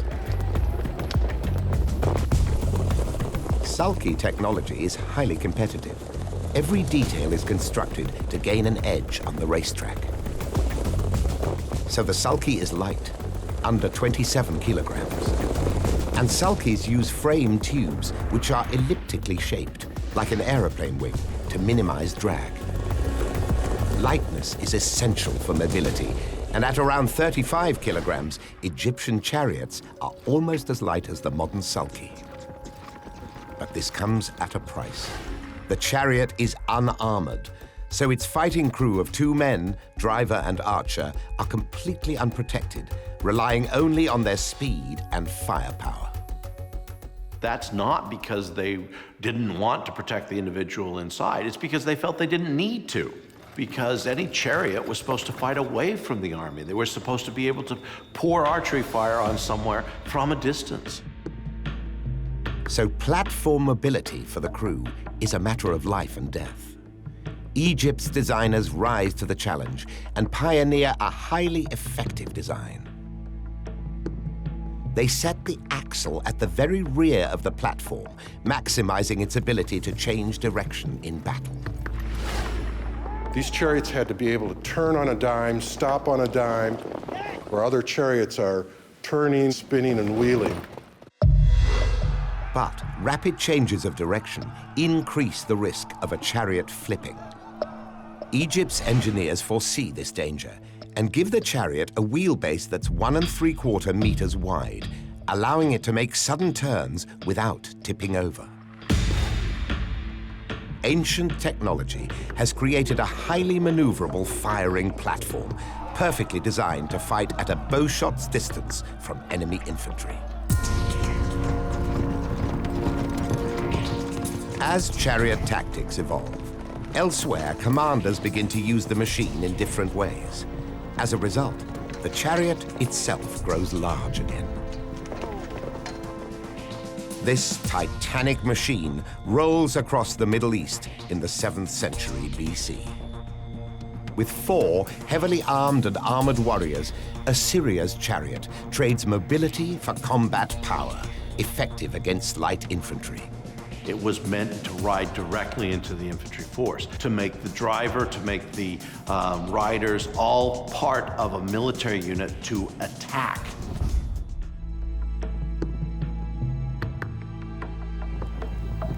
But in the end, the chariot has too many limitations as a weapon. It can't be deployed on rough ground or in swamps, and it's expensive to build and maintain. By the time of the Roman Empire, the chariot is used only for racing and ceremonies. because armies have discovered a more flexible weapon. What kills off the chariot is the horse. Now that seems very strange, but horseback riding will eventually mean that the chariot is no longer needed on the battlefield. So the lightweight draft animal that pulled the chariot is bred larger to carry a mounted warrior. And in 4th century China, a new invention is recorded that will revolutionize the impact of the warrior and his more powerful horse. The stirrup is the device which turns the rider and his mount into a more secure fighting unit. And later, in medieval Europe, armies will use this fact to change battle tactics and transform heavy cavalry into a weapons platform of immense power.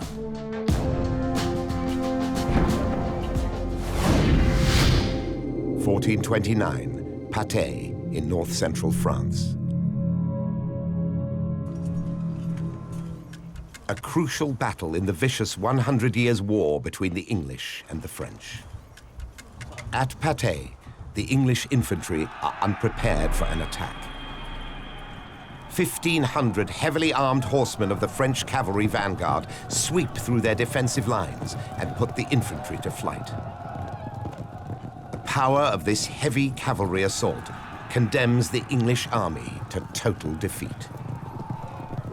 This is the age of the knight, the man who rides on his horse, who is armored, who carries a lance, and uses cavalry tactics. He is virtually invincible. For centuries, the iron stirrup had provided the horse warrior with the critical advantage of balance and leverage in battle. A simple contest demonstrates the difference it makes. 2 horsemen, one equipped with stirrups and one without, fight a duel with clubs. The fighter dressed in green can use his stirrups for leverage to strike his opponent much harder. The horseman in brown can't compete and is easily pulled from his horse.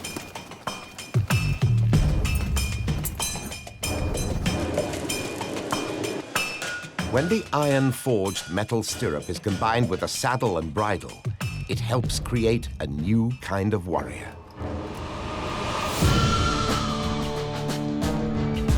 The medieval heavy cavalry is a complete weapons system which rules the European battlefield for 500 years.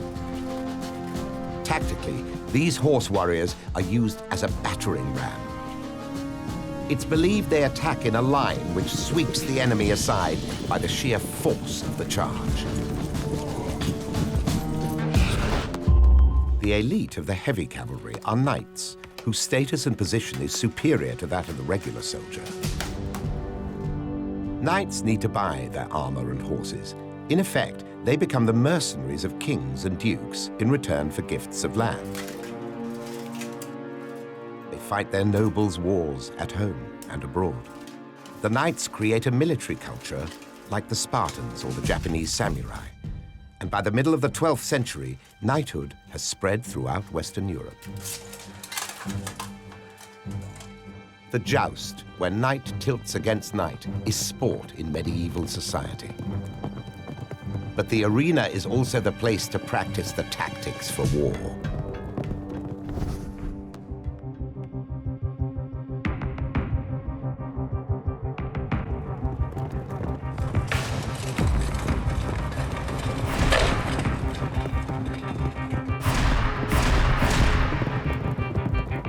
The stirrup allows the knight to adopt new fighting techniques. He could carry bigger equipment. The lance suddenly went from a stick to almost a tree that he could carry, and this was knocking people out of the way. Next, armor. By the 16th century, every warrior who can afford it is encased in plate armor. And it's his stable platform which allows him to strap on this extra protection. His horse, too, is armored, but metal plate is heavy. There has to be a trade-off. So man and horse sacrifice some mobility in favor of protection. The collective momentum of these horsemen, enabled by the stirrup, changes the tactics of medieval warfare. A rider can now put the lance under his arm and carry the impetus of the horse and the rider into a blow into an opponent. Designed for its optimum quality as an armored offensive weapon, this cavalry is the heavy fighting vehicle of the Middle Ages. The man on his horse, a knight, is absolutely frightening. He was a mobile tank. A tank for his time. But it will be centuries before man and horse will be truly transformed into mobile machine.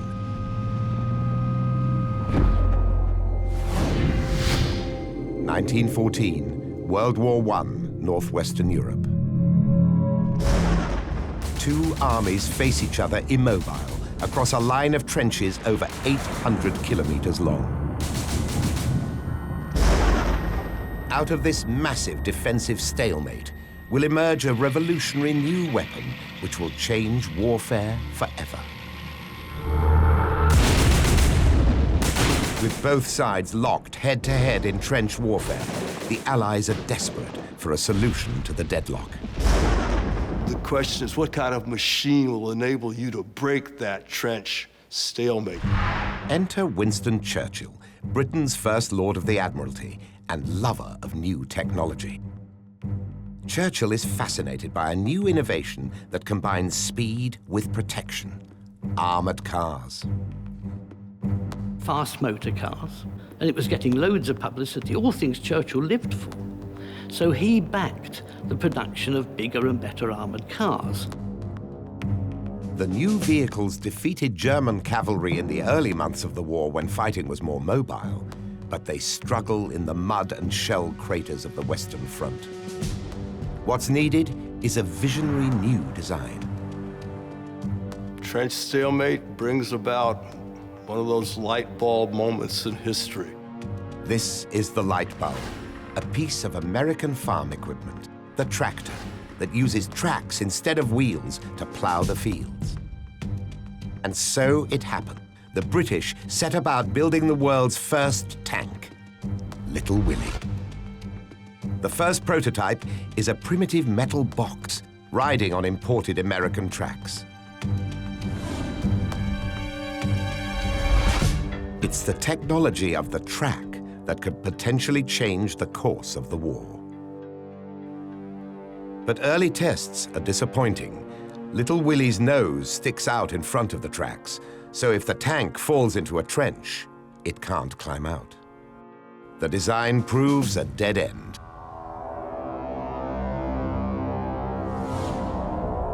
And so Big Willie is created with a revolutionary new system. Its tracks were at the very front of the tank, high enough to grip any obstacle it encounters and climb over it. The secret of this design is the way the tracks wrap all the way around the body of the tank.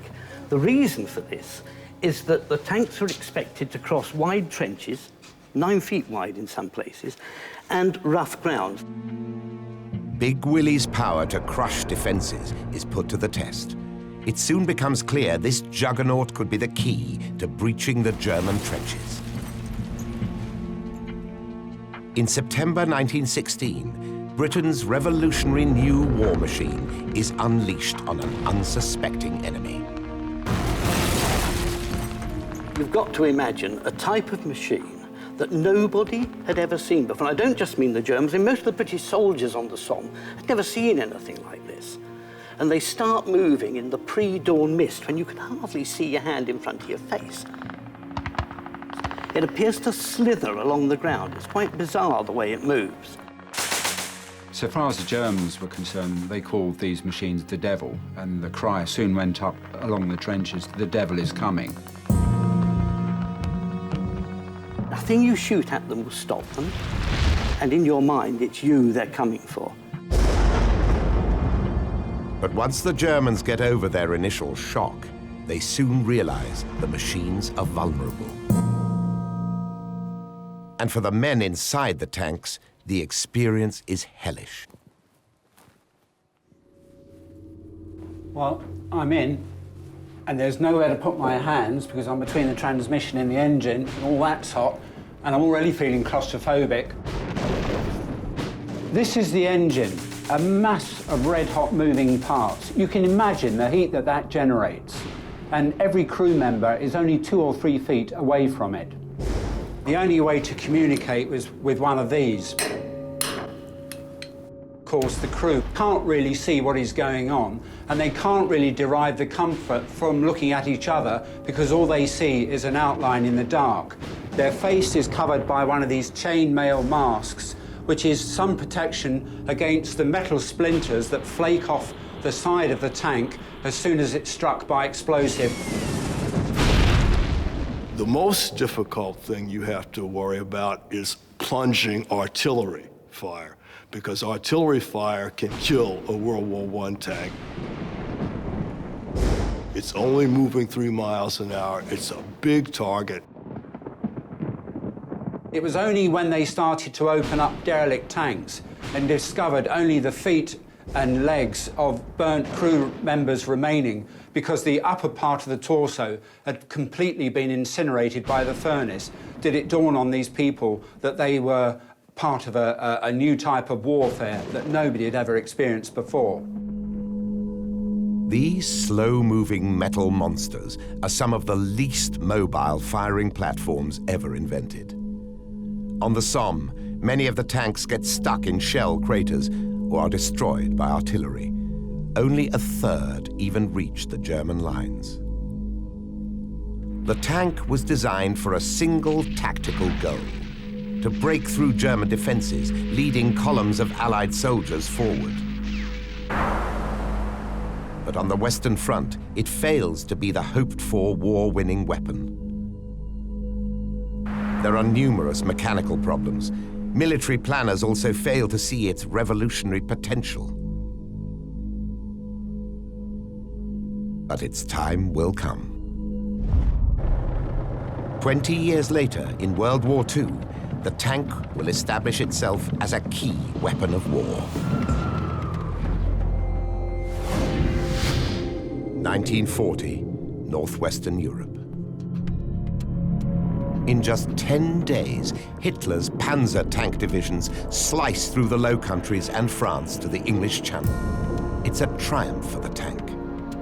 In 2 decades, Germany has turned the tables on the Allies and become the tank superpower of Europe. Ironically, one of Germany's sources of inspiration is a British officer. Major J.F.C. Fuller, the British Army, is a visionary when it comes to the use of the tank. Fuller rejects the original World War I concept of tanks leading infantry into battle. In his writings, he foresees a force comprised entirely of tanks attacking in numbers. Fuller's vision is radical, and the enemy is paying attention.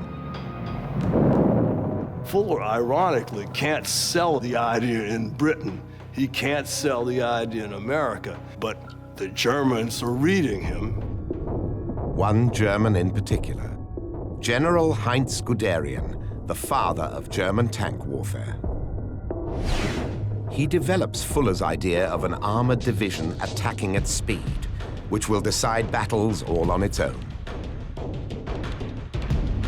The panzers are unleashed in the attacks on Belgium and France in 1940. The early panzer tanks emphasized speed over armor or firepower. The Germans create a new concept in mobility, where tanks advance at speed with motorized infantry and artillery. Vehicles are on tracks, and each armored unit is linked to the next. There's one thing that you might not think about, but it's absolutely essential. It's the ability of one tank to communicate with another, so it's the radio. In 1940, most Allied tanks have radios which can only receive signals. But Heinz Guderian's tanks are all equipped with two-way radios, so commanders can coordinate their forces across a battlefield. Throughout 1940, the German panzers outmaneuver and outfight heavier Allied armor in most tank battles. Then, on the Eastern Front in June 1941, the tables are turned. Out of nowhere, German tank crews suddenly find themselves beaten by a surprising adversary. The chain of events which brings this about begins in the 1920s and on the other side of the Atlantic. American inventor J. Walter Christie is a former racing driver obsessed with speed.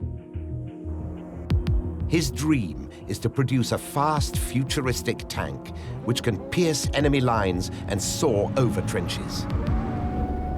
Christie's tanks are capable of over 100 kilometers per hour, a speed undreamt of by the early tanks, whose track system was far more rigid than Christie's. If they'd moved any faster, they would have injured the crew. Christie invents a truly innovative suspension system.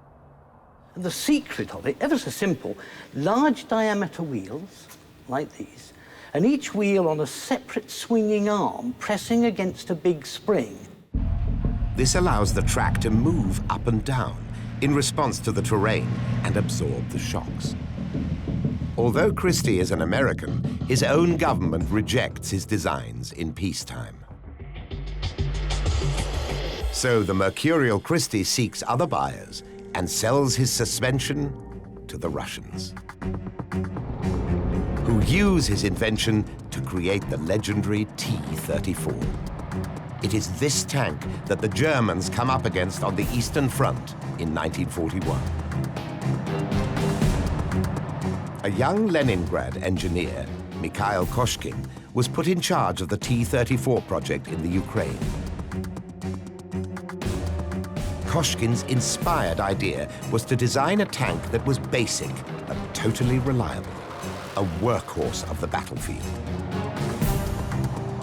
Confident of its ruggedness, he drives a prototype some 700 kilometers to Moscow for Red Army chiefs to inspect. The T-34 wins their approval, but Koshkin's design made no concessions to crew comfort, and his punishing midwinter journey proves costly. Koshkin drove this tank throughout the winter. The conditions were so bad and the distance so great that he developed pneumonia and subsequently died. Koshkin's death doesn't halt the impact of his tank. On the Eastern Front, the pace and firepower of the T-34 takes the Germans by surprise. But something else makes the T-34 special. The design of its protective armor makes it almost invulnerable. For the first time, it incorporated sloping armor so that incoming fire can ricochet off the armor. Sloping armor is a groundbreaking concept.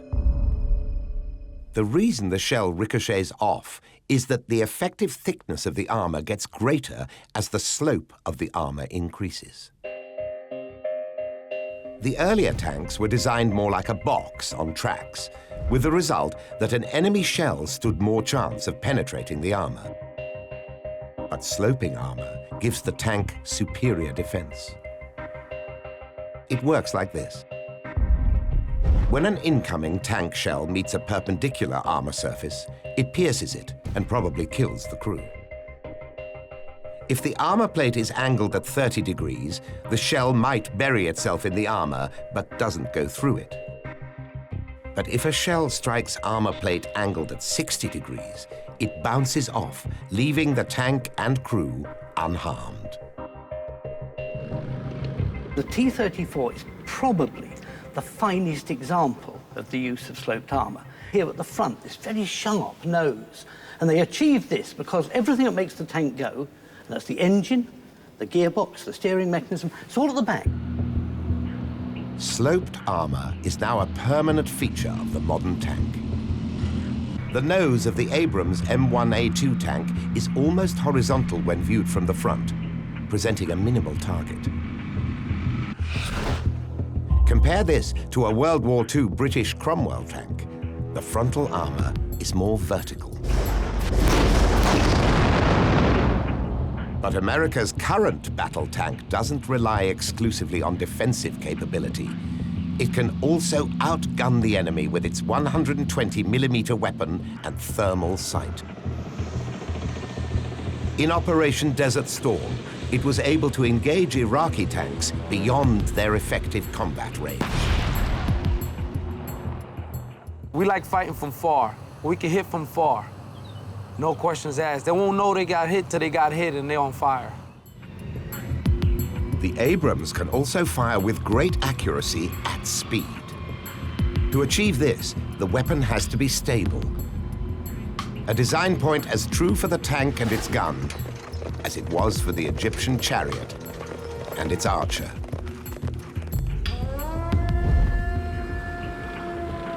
The technology needed for the tank's weapon was perfected late in the 20th century. Gun stabilization uses gyroscopes to lock the weapon onto the target, regardless of the movement of the tank's body. Any type of terrain you can fire on. Doesn't matter how the tank is sitting. The hull can be sitting a certain way, the bottom part of the tank can be sitting a certain way, but the gun is still gonna be leveled out, ready to shoot. The Abrams uses superior range to outgun opposing tanks. It's a deadly tactic. One which the Germans used in World War II in response to the dominance of Russia's T-34. The Germans designed a rival tank, equipped with a long, highly accurate gun, the Tiger.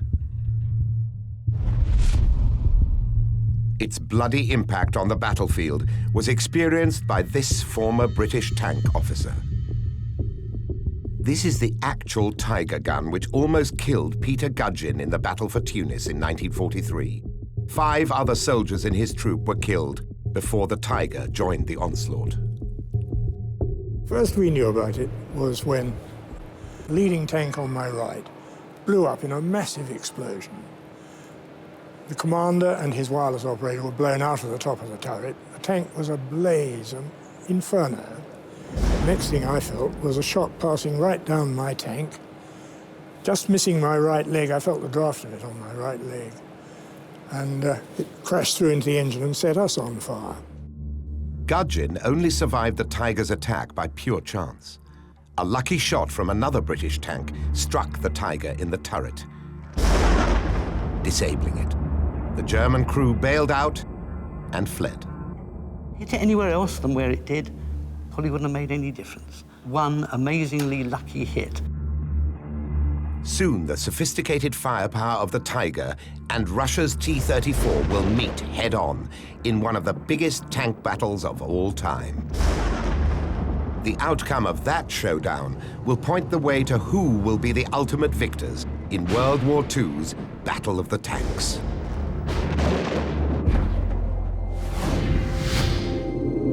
(1943), Kursk in Western Russia.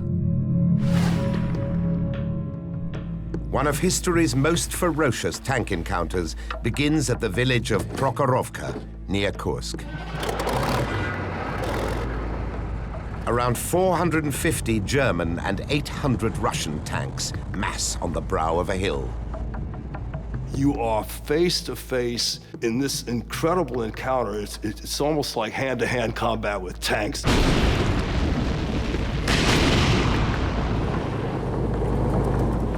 Would have been hundreds of German tanks, and every single crewman must have felt they were lining up on him personally. You don't have time to think. You fire, you shoot, you ram. The feeling of vulnerability is completely accentuated by this lack of vision. All I can see is the next slope ahead and very little else. They must have felt dreadfully vulnerable. The losses are phenomenal. You have to imagine men bailing out of tanks that are on fire, and when you bail out, you're going to get shot. Casualties on both sides are huge. It's the Holocaust on a tank battlefield, because the next day there are these hundreds of burning hulks. The precise figures are disputed, but it's thought over 500 tanks are destroyed that day. Just one engagement in what becomes the biggest tank battle in history. After 7 weeks' fierce fighting, the German offensive is halted. The price for the Russians is a heavy one. But though the Russians lose more tanks, in the long run, Kursk proves more damaging to the Germans because of their different approach to engineering. But if there's one thing that characterizes all these Russian tanks, it's the crude finish, and it's very noticeable here on the T-34's turret. You can see cast markings, weld markings. Now, if you compare the rough finish of this tank with the German Panther over there, the contrast is fantastic. It's as if those tanks were finished off in the Mercedes-Benz body shop. It's a beautifully made machine. The Panther, with its impressive 75mm gun, is Germany's newest tank on the battlefield of Kursk. Beautiful it may be, but Germany is unable to produce the Panther on an industrial scale. Only around 6,000 of the precision-made Panthers are finished. But Russia's simple, reliable tank technology, built to designer Mikhail Koshkin's blueprint, allows them to mass-produce 40,000 T-34s. The Germans will be pushed back by sheer numbers. For Germany's designers now, the need for fast tanks to conquer new countries has gone. Their revised goal is to defend the fatherland from attack, and so greater protection becomes their priority. The Germans deploy the King Tiger. With almost double the frontal armor of its junior partner, this is the heaviest tank used in World War II. But the thickness of its armor cannot protect the German nation from the Allied invasion forces as they close their grip.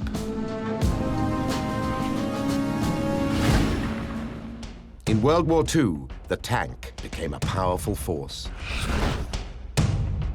Commanders learned to use it as a hard-hitting weapon, whose new mobility transformed the possibilities of warfare.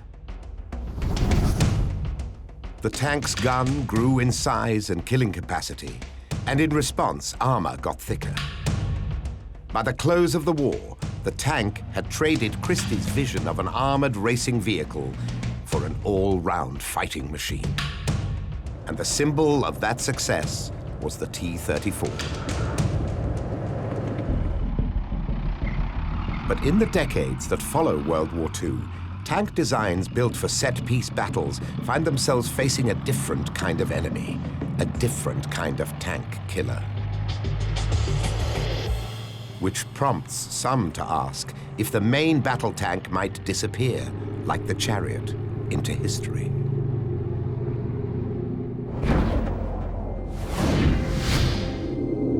(1973). A surprise attack by Arab states on Israel ignites the Yom Kippur War.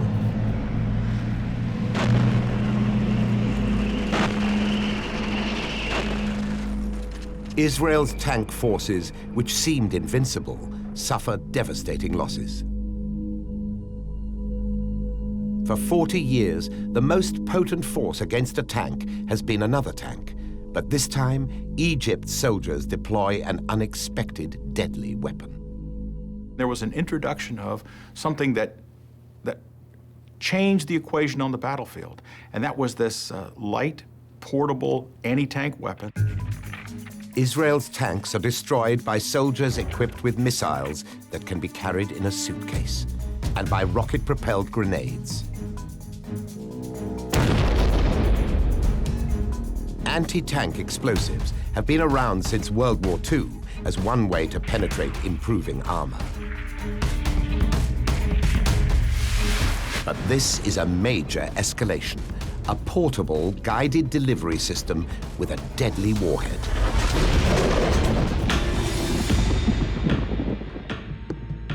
Known as a shaped charge, the warhead is designed to cut like a knife through the thickest tank armor.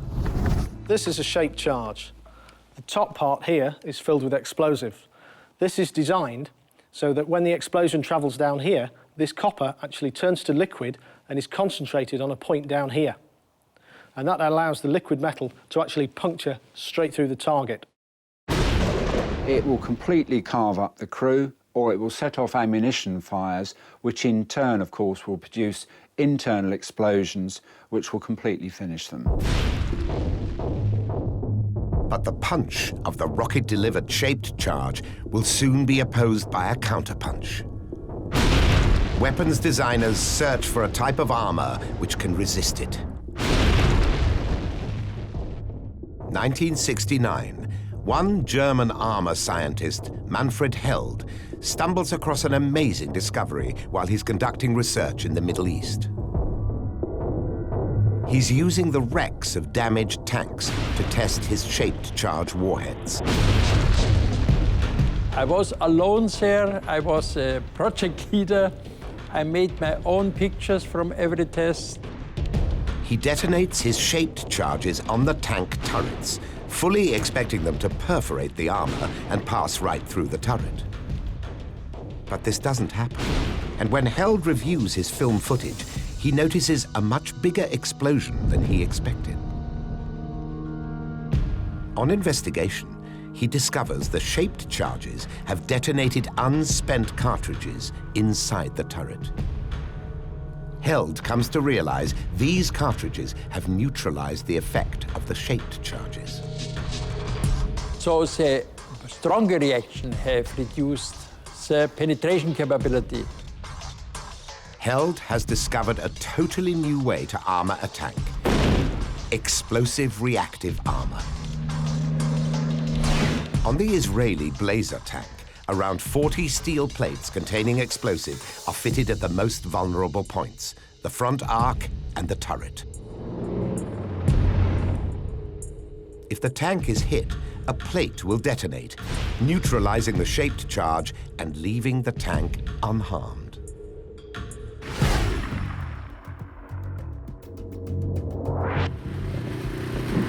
We can see how it works by comparing the effects of a shaped charge on a tank with and without the protection of explosive reactive armor.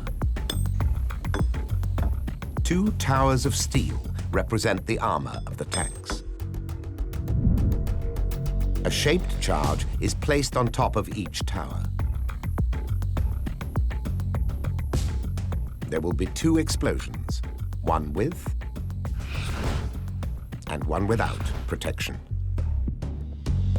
A sheet of plastic explosive is placed between the shaped charge and one of the steel towers at an angle to simulate the position of a plate of explosive reactive armor on a tank.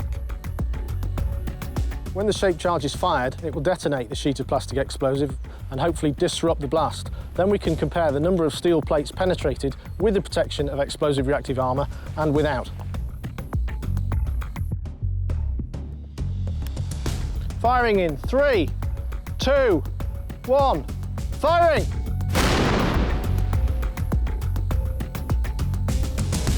Firing!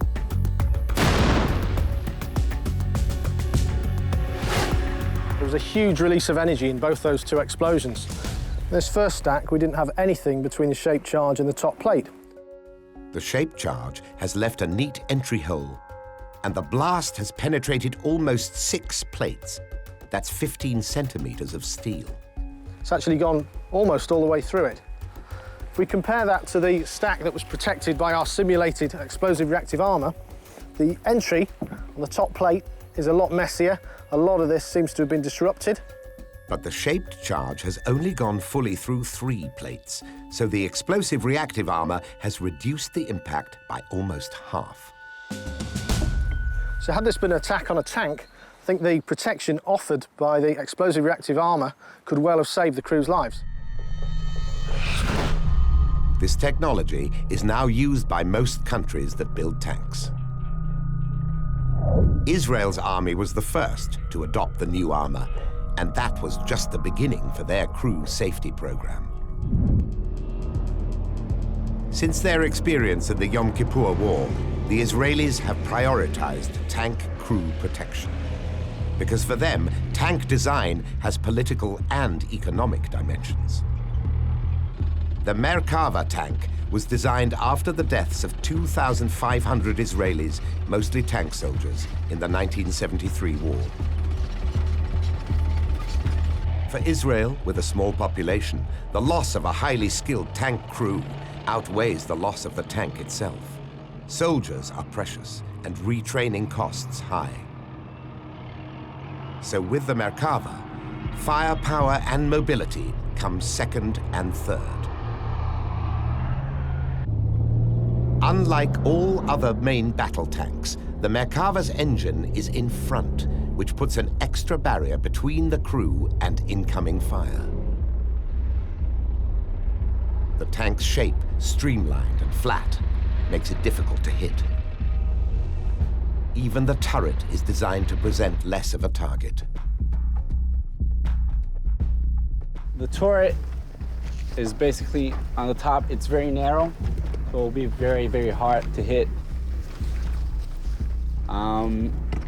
As you can see, it's shaped as an arrow to the front.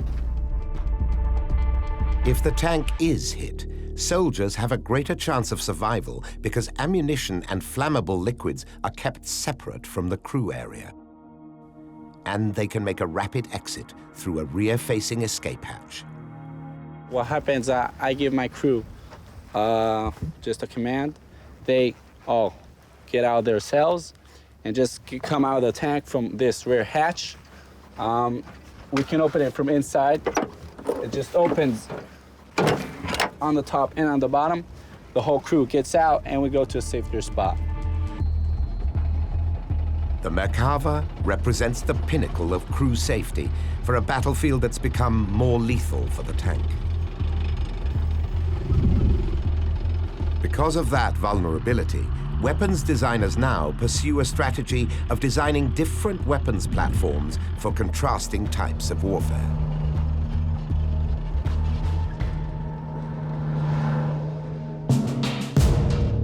The main battle tank remains a dominant force.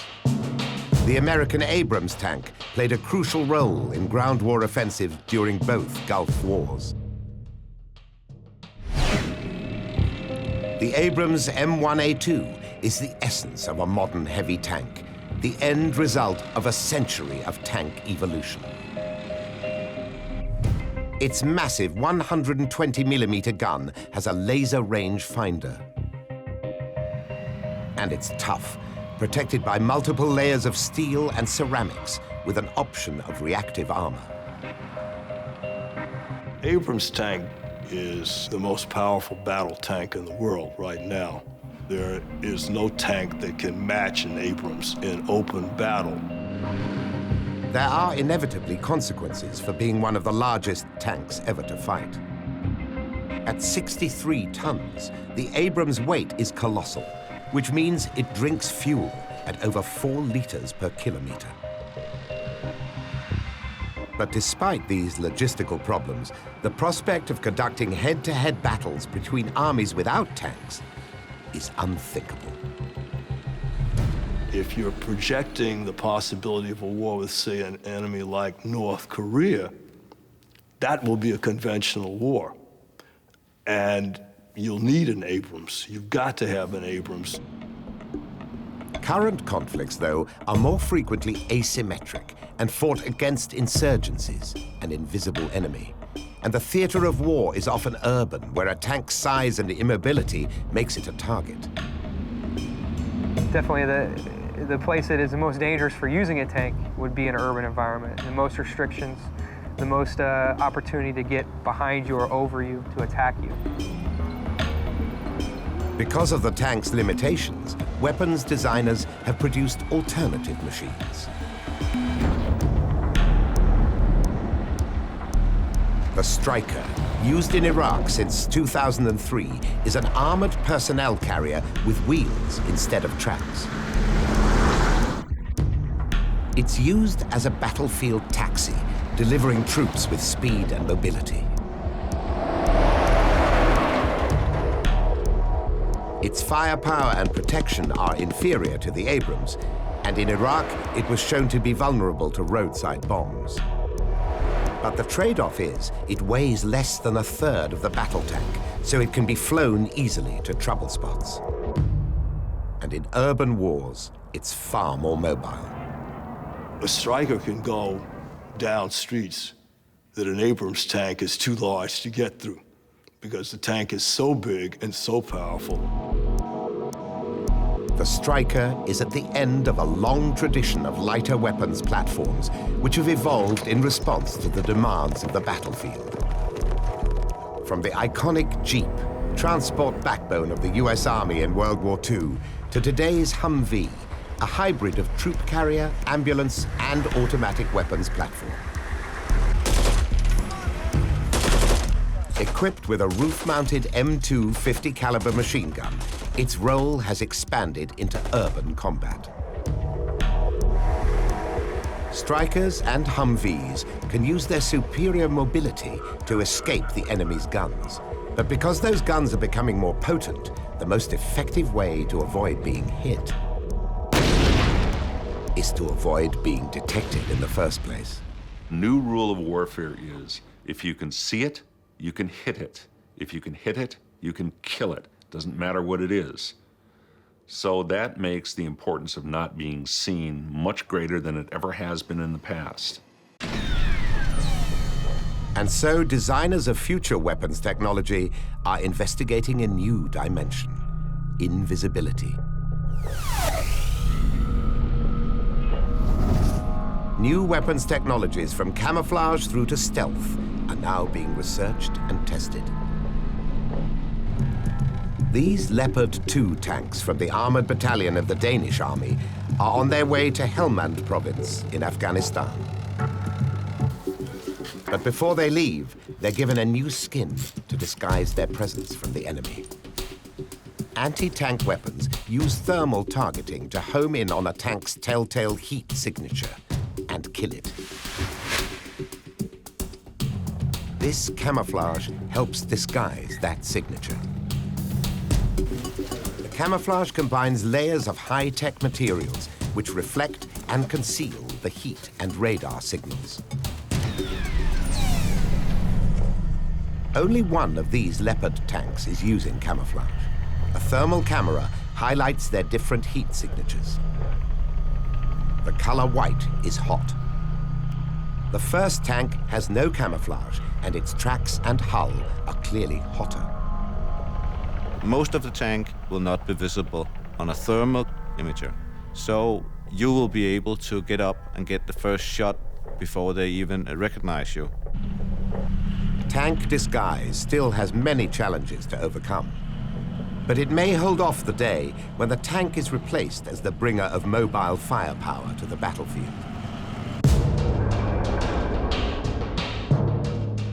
A battlefield which is always changing and where the tank must always adapt to survive.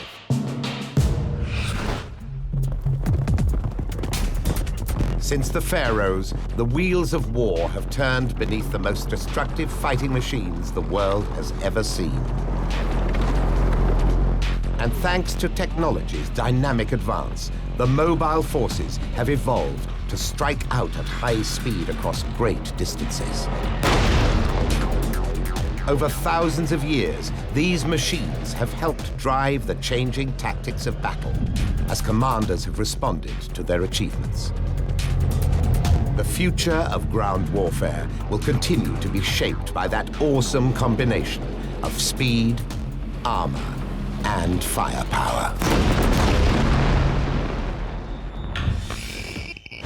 Ground warfare is about defending or capturing land. The terrain itself plays a central role. Both in attack and defense, a commander must use the landscape to his advantage. a principle that goes right back to ancient warfare. The legions of Rome operated in all kinds of terrain, and their engineers were some of the most successful in military history. It is the year 122 AD. On what is today the border between England and Scotland, the Roman Emperor Hadrian builds a wall to defend his empire's northern frontier. A construction with all the hallmarks of Roman engineering. It takes advantage of a natural rocky outcrop in the landscape. It's 118 kilometers long and reinforced with fortresses. A massive building project, but Hadrian has clear military objectives. If you have a long frontier and you don't have adequate number of people who can be deployed, then you build a wall, and that keeps the enemy out and it can be guarded at much less cost. Just as the Great Wall of China began more than 700 years earlier, Hadrian's Wall sends a powerful message to enemies, one that rams home the might of imperial Rome.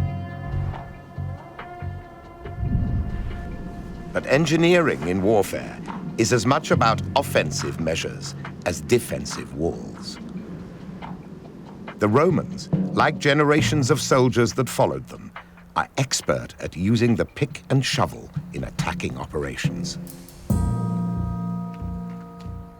If you have a wall, there's only 3 ways to get past it. You go over it, you go under it, or you go through it. And there's a science that will develop to do that. The Roman method of defeating defensive walls is famously seen in action at Masada in Israel. The capture of this fortress in the year 73 AD reveals the way Roman engineers use industry, ingenuity, and careful planning to clinch victory. Masada has been chosen by Jewish rebels for their stand against the Romans because of its inaccessible location. Masada is an excellent example of an ancient fortification. In other words, taking a naturally very strong natural feature, this enormous mountain really behind me, and then fortifying it. A great piece of defendable terrain, giving a huge height advantage to the rebels. But Roman engineers examine the landscape, searching for weaknesses in the rebels' position, and devise a plan to defeat them. They begin by building 8 fortified camps, positioned to surround Masada. Each one a base from which to launch siege operations.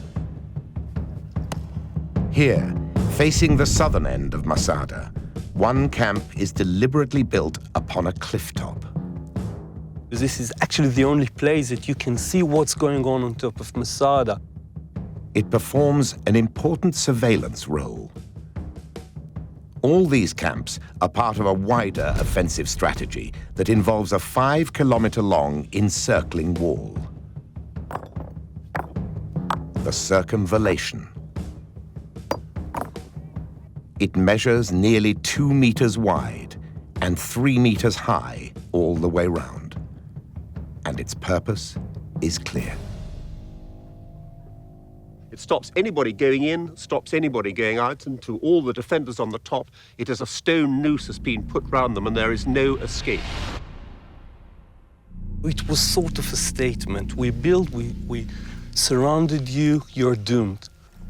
This massive construction effort might intimidate the rebels, but it can't defeat them. For that, the Romans need something far more difficult to engineer. The only way that the Romans could really get to grips with the defenders at Masada was by constructing an enormous assault ramp. Before building their assault ramp, they first need to choose a suitable location. They identify the one chink in Masada's armor, a natural spur of land on the western side of the fortress, that the Romans reckon can be the basis of their ramp. Even so, they still have to construct a ramp more than 200 meters in length.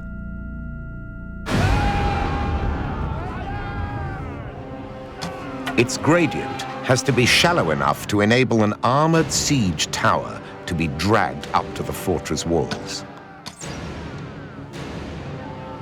Once at the top, a powerful battering ram housed inside the tower will smash through the walls.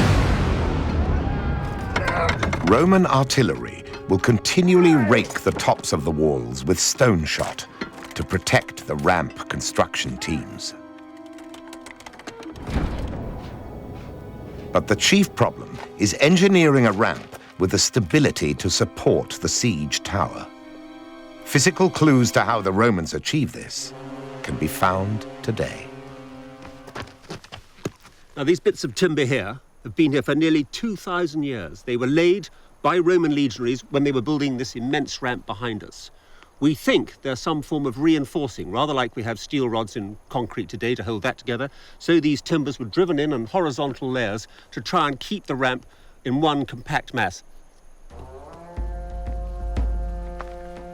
Though it's difficult to determine exactly how this was done, it's possible they dug terraces into the sides of the natural spur. With these stable foundations in place, prefabricated wooden boxes, supported by reinforcing timbers and filled with rubble, can be stacked up. Now, the ramp is strong enough to bear the weight of the siege tower. Roman engineering neutralizes Masada's height advantage, and the attack on the walls also exploits a flaw in the design of this mountain fortress. The towers at Masada do not project out beyond the wall line. This does not allow for any flanking fire. It reduces their defensive capability quite substantially. So what we have at Masada is essentially a passive defensive system. Defenses that cannot withstand this kind of planned attack.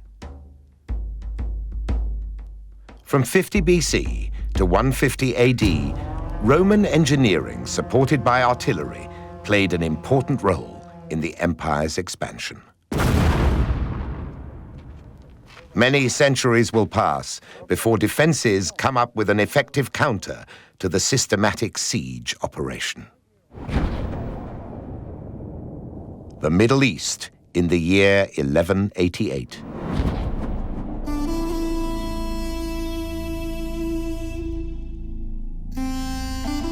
Saladin, the great Muslim leader, has inflicted a crushing defeat on the Crusaders at the Battle of Hattin.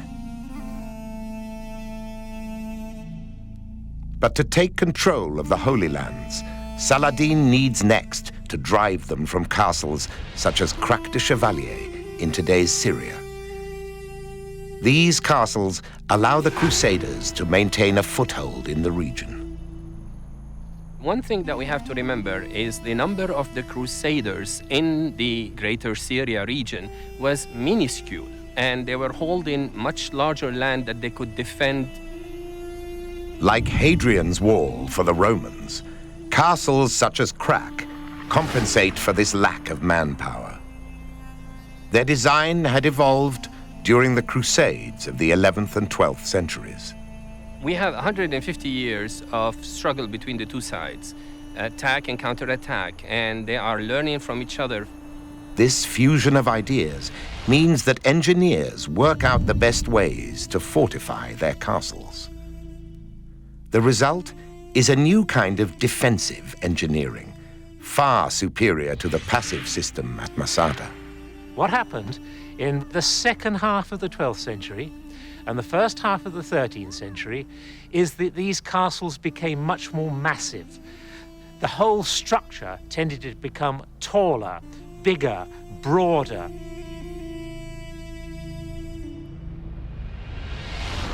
Every aspect of Crac has a specific purpose, based on a concept called defense in depth. The first line of defense relies on towers designed to be strong enough to mount heavy trebuchets on top.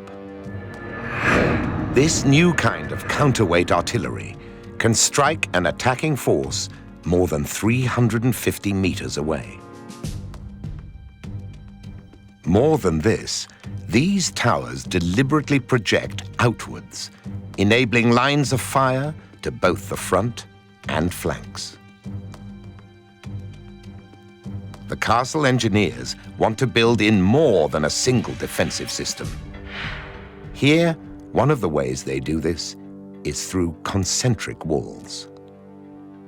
Concentric walls on a castle mean an outer defense and an inner defense. And you can, in fact, have an outer, a middle, and an inner. You can take this thing quite a long way. It gives you defense in depth.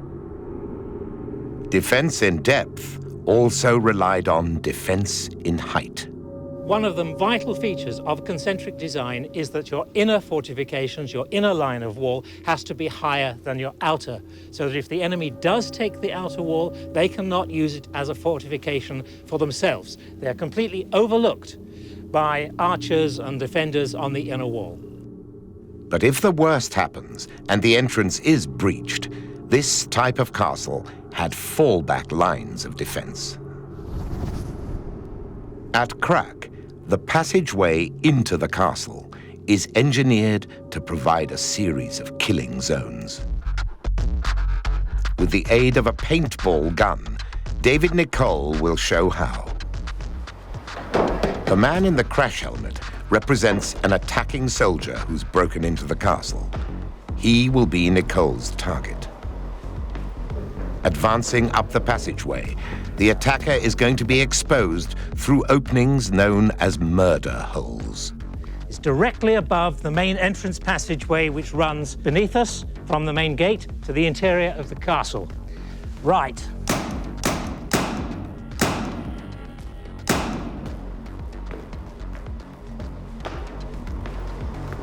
If the defenders fail to get the attacker during the first opportunity to shoot, they'll have plenty of others.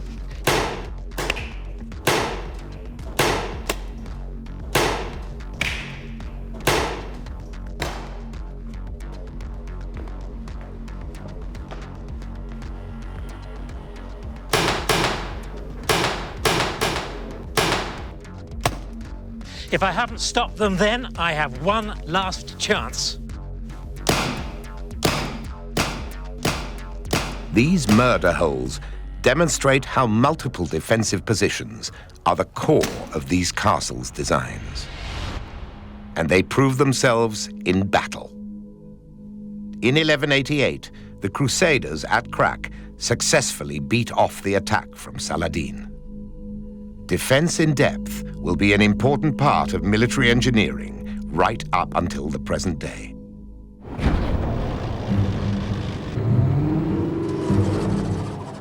In the fast-moving battles of modern war, there is often no time for the building of fortifications. Yet the defensive principles of Crusader castles still apply. This is Iraq in 2004, the fight for Fallujah. US Marines are coming under heavy fire from Iraqi insurgents. Get on the roof. Both sides improvise as the battle develops. What's gonna happen? M16s, 240. We're gonna pop up. We're gonna do 5 seconds of suppression. Ready, set, go, hose up.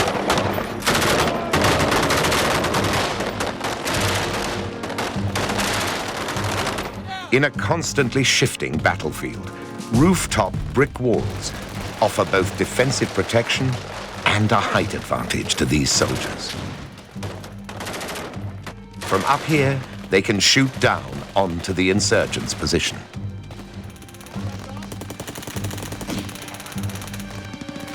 But Fallujah's buildings give advantages to both sides. Every single street is effectively its own fortress dominated by its own miniature castles of rubble or whatever. So from a command and control point of view, it makes it incredibly difficult. Command and control is key to success in battle. And the course of military history has shown that it's affected by many factors. Terrain is one. The impact of innovations in weaponry is another. In the 14th century, the advent of gunpowder artillery would transform the way battles were fought. Military engineers had to adapt to this powerful new threat. 1480, southeastern Europe, the island of Rhodes, today part of Greece. An army of Ottoman Turks bombards the fortress of Rhodes with the most powerful gunpowder artillery the world had ever seen. Medieval walls are not constructed to withstand this kind of attack. A small force of Christian Hospitaller knights hold firm against the Muslim onslaught. After a brutal siege lasting 2 months, the Ottomans withdraw.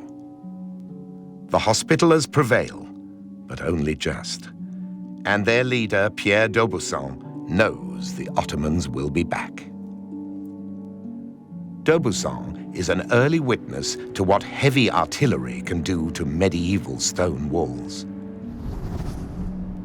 He realizes that Rhodes' defenses need to be re-engineered. Pretty much the next morning, Pierre d'Aubusson gets up and says, whoops, we didn't win because our walls were invulnerable. And so he starts to rebuild them. They rethink the whole principles of fortification. No longer do they feel that tall, thin walls will be effective against gunpowder weapons.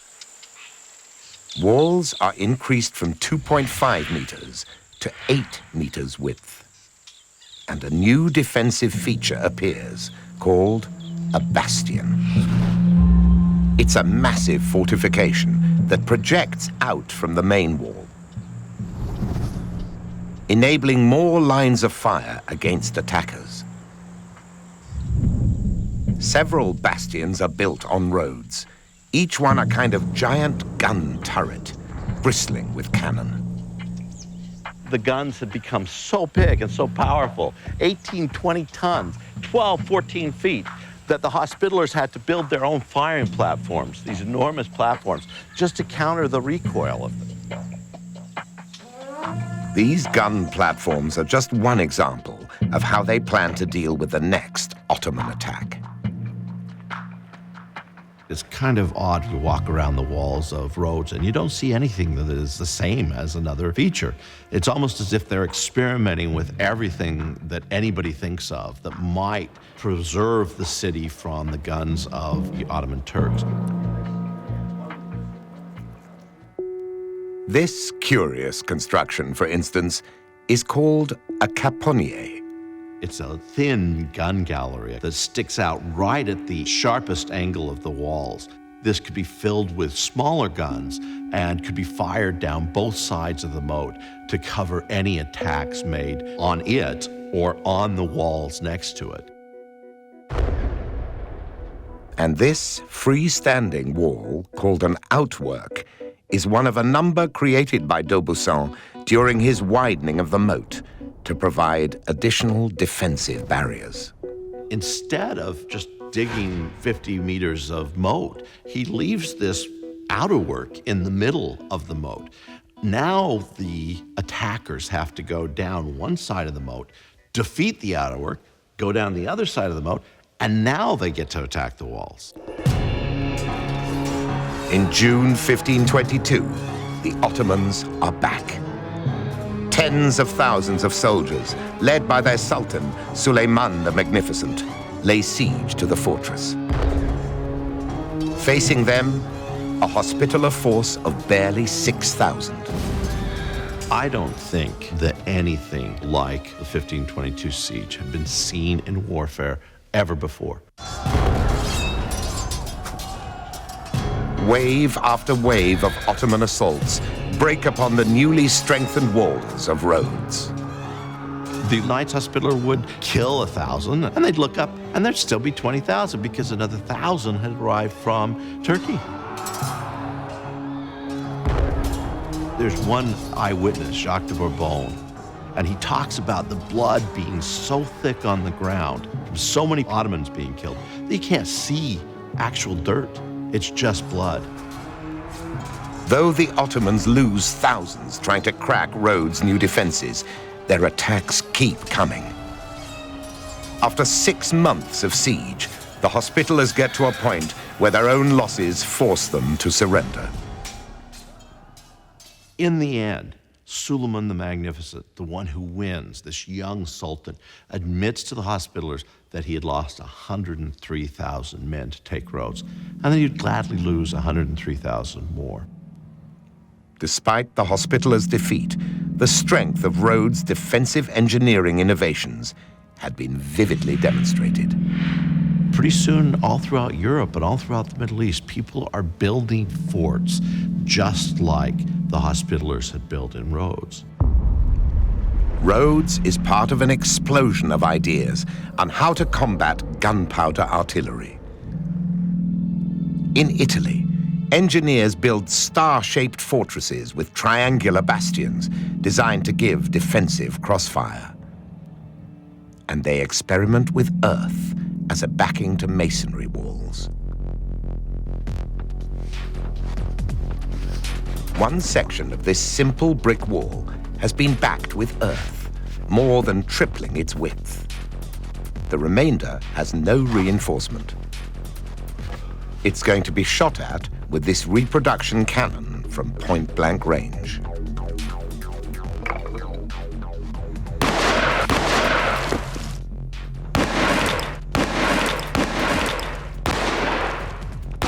The results are easy to see. After several shots, the unreinforced wall is near collapse. Clean through. Now, the cannon will be trained on the earth-backed section of brick wall.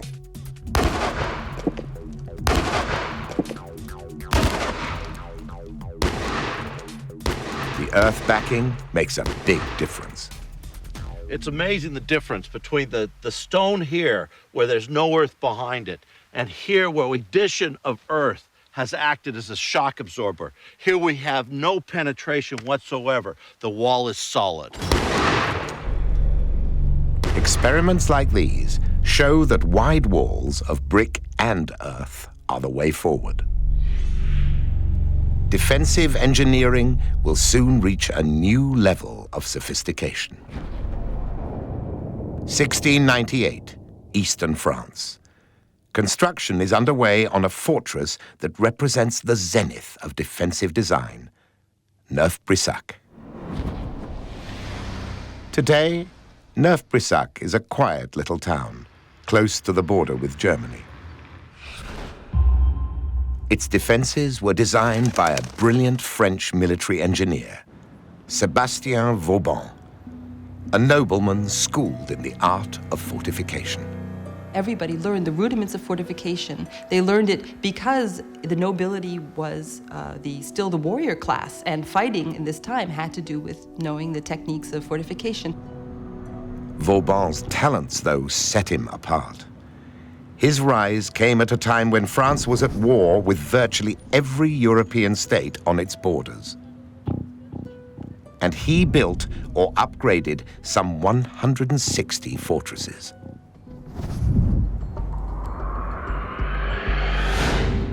At the core of his defensive engineering is the Italian star fortress design. But Neuf-Brissac shows how Vauban shapes the landscape to the defender's advantage. Right now, I'm walking just outside Neuf-Brissac. What's really amazing about it is that from where you are right now, you can't even see all the ditches. There's countryside all around, but it just looks like we're walking on a slightly hilly terrain, when in fact, we're only 20 meters away from all the fortification ditches. They're designed to be hidden from view, and high ground has been cleverly created. The ground is gently sloping upwards. It was calculated very carefully by Vauban so that the height advantage would still belong to the people inside the fortifications.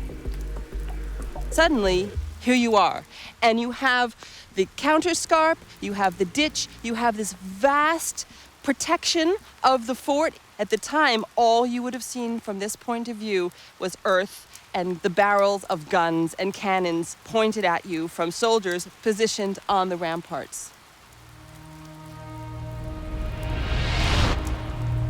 To threaten the main fortress walls, an attack first has to get past these outworks. What were experiments at Rhodes nearly 200 years earlier have now become a standard fortification technique. And guns inside the bastions defend the ground immediately in front of the main wall.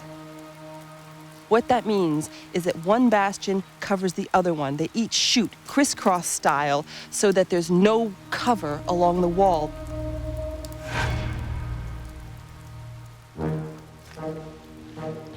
From inside a bastion, it's possible to see what these structures give the defenders.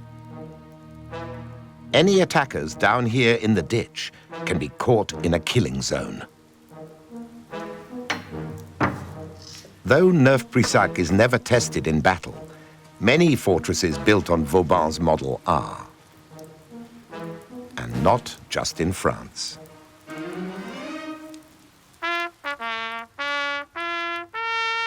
Fort McHenry, at the mouth of Baltimore's harbor.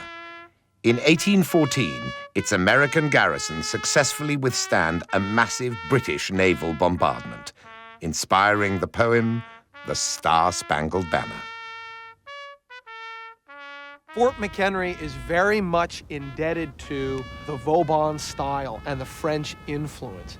In fact, Fort McHenry was built by 3 different French military engineers. McHenry, like Neuf-Brissac, has a star shape with bastions at each point, low earth-backed walls, and outworks.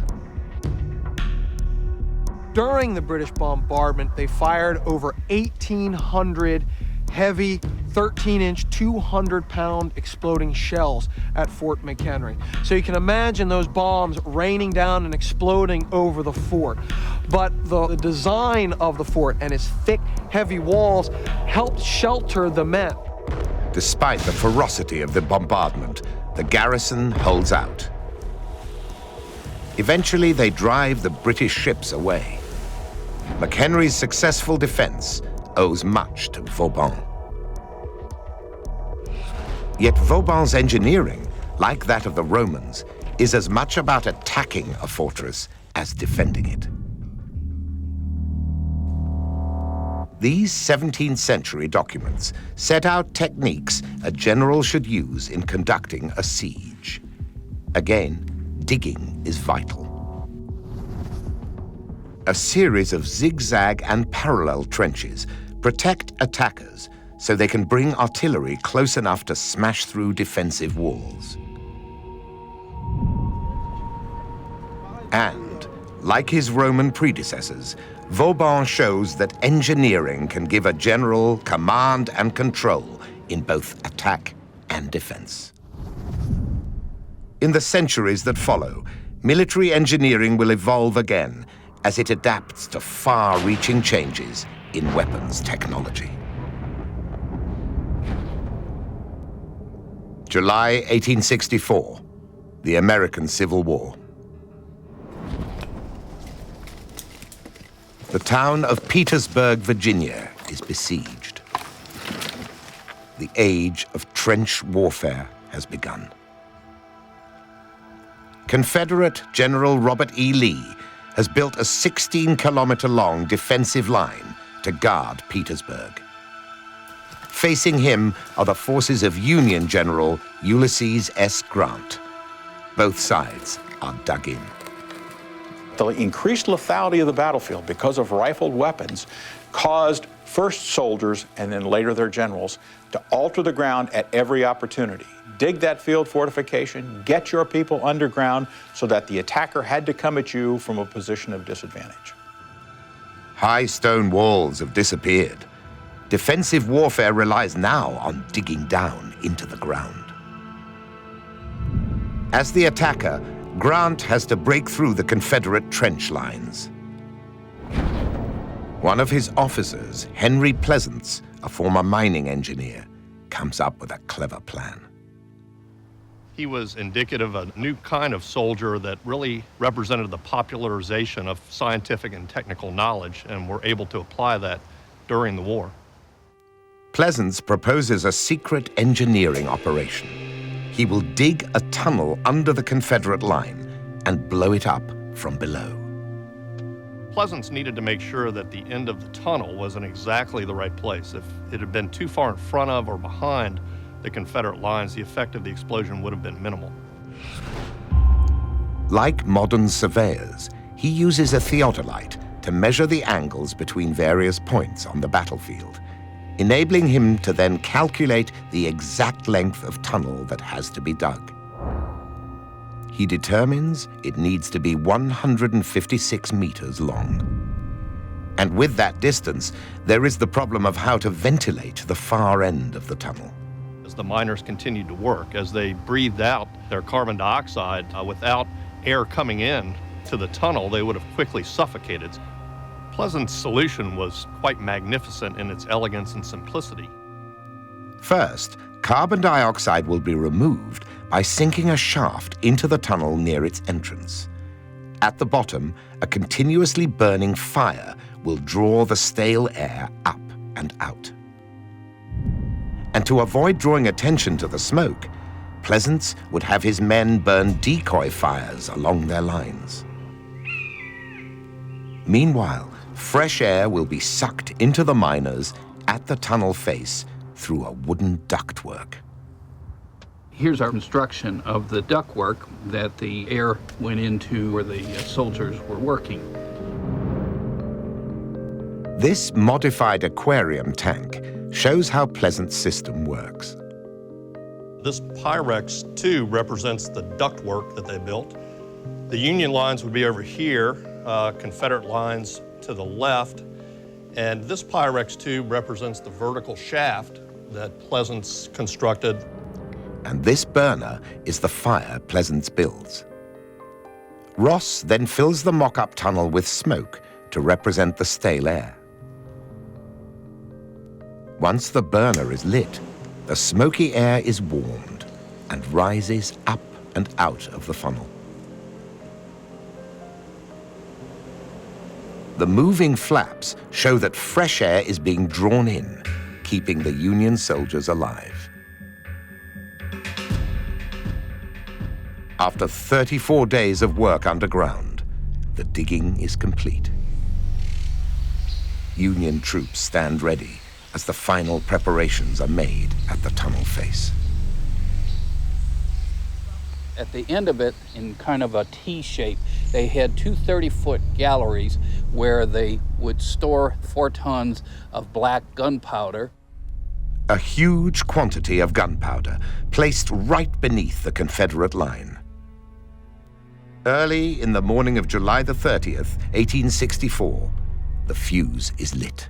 There was this tremendous explosion, almost like a geyser going off. Body parts, wagon wheels, cannons, huge pieces of dirt the size of a house began to rain down.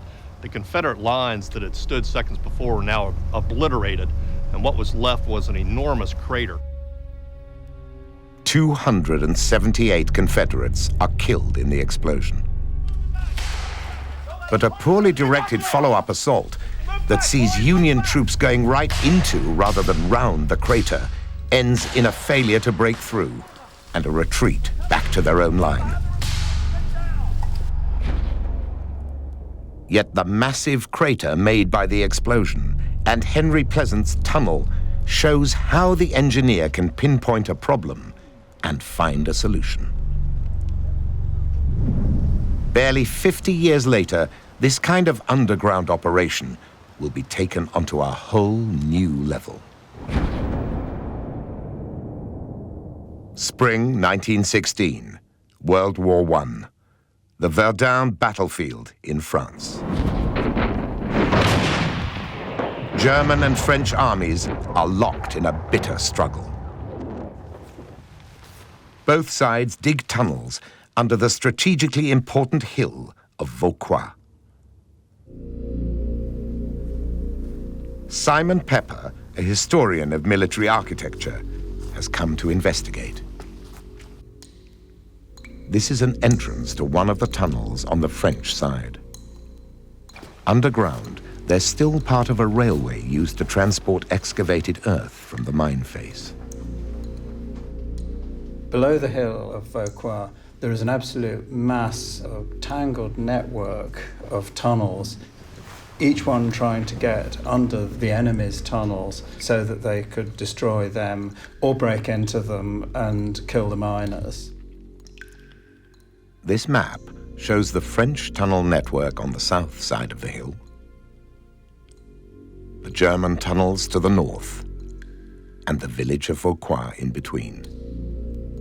In total, more than 17 kilometers of tunnels are dug. On the French side, soldiers leave the tunnels at the end of a day's shift.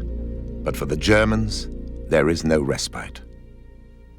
Their men lived in the tunnels for weeks at a time, lodging in little dugout chambers off the main galleries.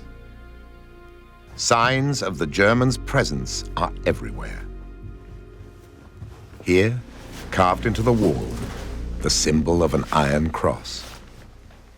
All warfare is horrible, but the underground war of mining and countermining must be amongst the most horrible in most people's imagination, where you're operating in the dark, in foul conditions, running with water, trying to work quietly so that you weren't overheard by the enemy. It's at risk either of being blown to eternity or suddenly find your workings invaded by fighters armed with clubs and knives for a grim fight in the dark. This underground warfare is made more deadly by the use of a new weapon. The big difference by the time we get to the First World War is that high explosive has become available. This early form of high explosive has 10 times the destructive power of gunpowder. At Vauquois, there are more than 500 separate underground explosions. The top of the hill is literally blown away. The French eventually prevail, but all that remains of the village are a few brick foundations. Underground warfare would be used sporadically in later 20th century conflicts in Korea and Vietnam. In Vietnam, for instance, the Viet Cong make very effective use of their Cu Chi tunnel system. They build an extraordinary 250 kilometers of tunnels that serve as bomb shelters, arms stores, and a launch pad for surprise attacks against American forces.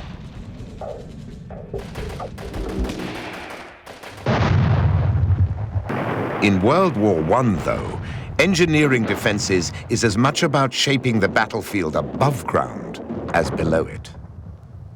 The trenches dominating the Western Front have a new, highly effective barrier in front of them: barbed wire.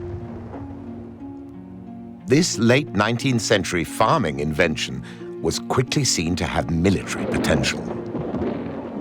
It gives a defender the advantage by hindering an attacker's advance or funneling him into killing zones. And because it's mostly empty space, it's difficult to destroy. You walk up to the barbed wire, and there's no way to get past, and there's really no way back either. And the enemy machine guns, which are trained on you, are going to cut you down. At the Battle of the Somme in 1916, British artillery tries to cut paths through the German barbed wire before their infantry attack. They use air-bursting shrapnel shells against the wire. But it's tougher than they anticipate.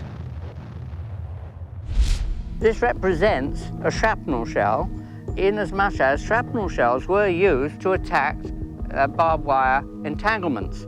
Steel balls, backed by a plastic explosive charge, will mimic the airburst of the shrapnel shell. If you were to be bold enough to lie there, I can guarantee you're going to be seriously dead. But you're not a barbed wire entanglement, and the mechanics of it are very different.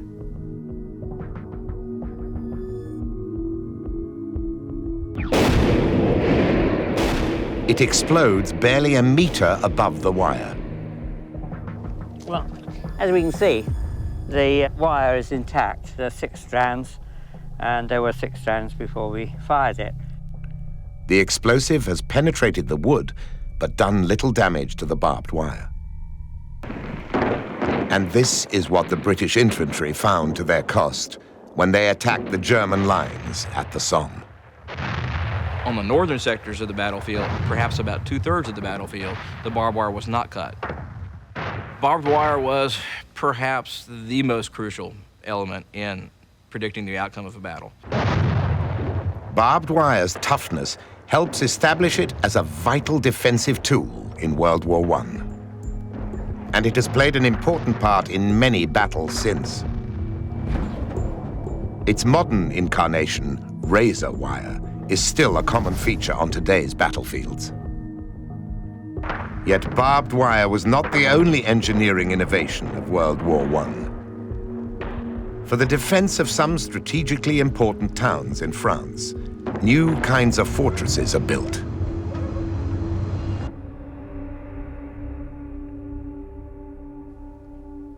Fort Douaumont helped defend the town of Verdun, a vital point of the French army's line as it stood on an important crossing of the Meuse River. Douaumont's design is a response to the now increased power and range of artillery. Most of these fortifications are underground, and the tops of them are protected by earth to absorb the shock and the concussion of artillery blasts. But earth is not the only layer of protection at Douaumont. The original fortress had been built in the 1870s. Just 30 years later, the French realize it's outdated. We're on the south face of Fort Douaumont, and what we can see here is very clear evidence of the upgrade that took place shortly before the First World War. The light-coloured stone is the original design for the fort. The grey material, the concrete here, is the massive thickening that took place in response to the added power of artillery. Douaumont is part of a radical rethink of what a fortress should do. The fortress system at Verdun is not one fort, and it's not one gigantic set of walls that connect one another. What it is instead is a system of large forts and smaller forts, what the French called ouvrages, that are designed to protect one another and cover one another. A network of 19 fortresses defend Verdun. This system, as with the mutually supporting bastions of a Vauban fort, offers overlapping zones of defense. Each fort can neutralize an attack by using artillery to lay down a wall of defensive fire. The big gun here, the 150mm, was capable of firing some miles and would defend the neighbouring forts by sweeping the ground in front of them and sometimes even sweeping the tops of them. And Douaumont, in turn, can be supported by forts on either side of it. The loss of a fort did not necessarily mean that the entire system collapsed. You could still fight from the other forts. Like the concentric walls of a Crusader castle, defense in depth is again deployed. But now adapted to the age of modern warfare. Verdun's fortress system is soon tested in a momentous battle.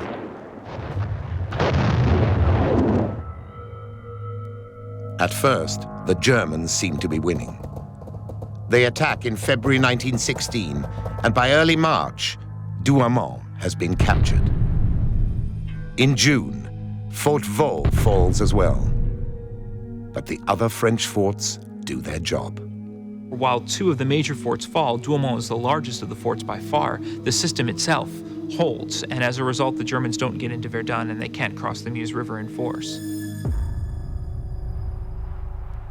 Douaumont is recaptured by French forces in October, and they eventually win the Battle of Verdun. Success that influences their generals after the war as they try to fortify France against future attacks. After the war, the idea was to extend these fortifications along the border to protect the country against a new kind of attack. And French leaders realized that a drop in the country's birth rate would put them at a major disadvantage should Germany attack again. The French in the 1930s had a major manpower problem. They could not compete with Germany in terms of mobilizable manpower of military age.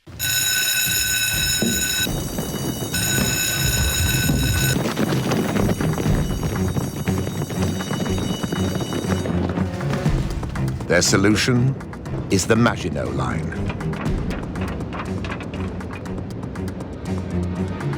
France's Maginot Line blazes into action.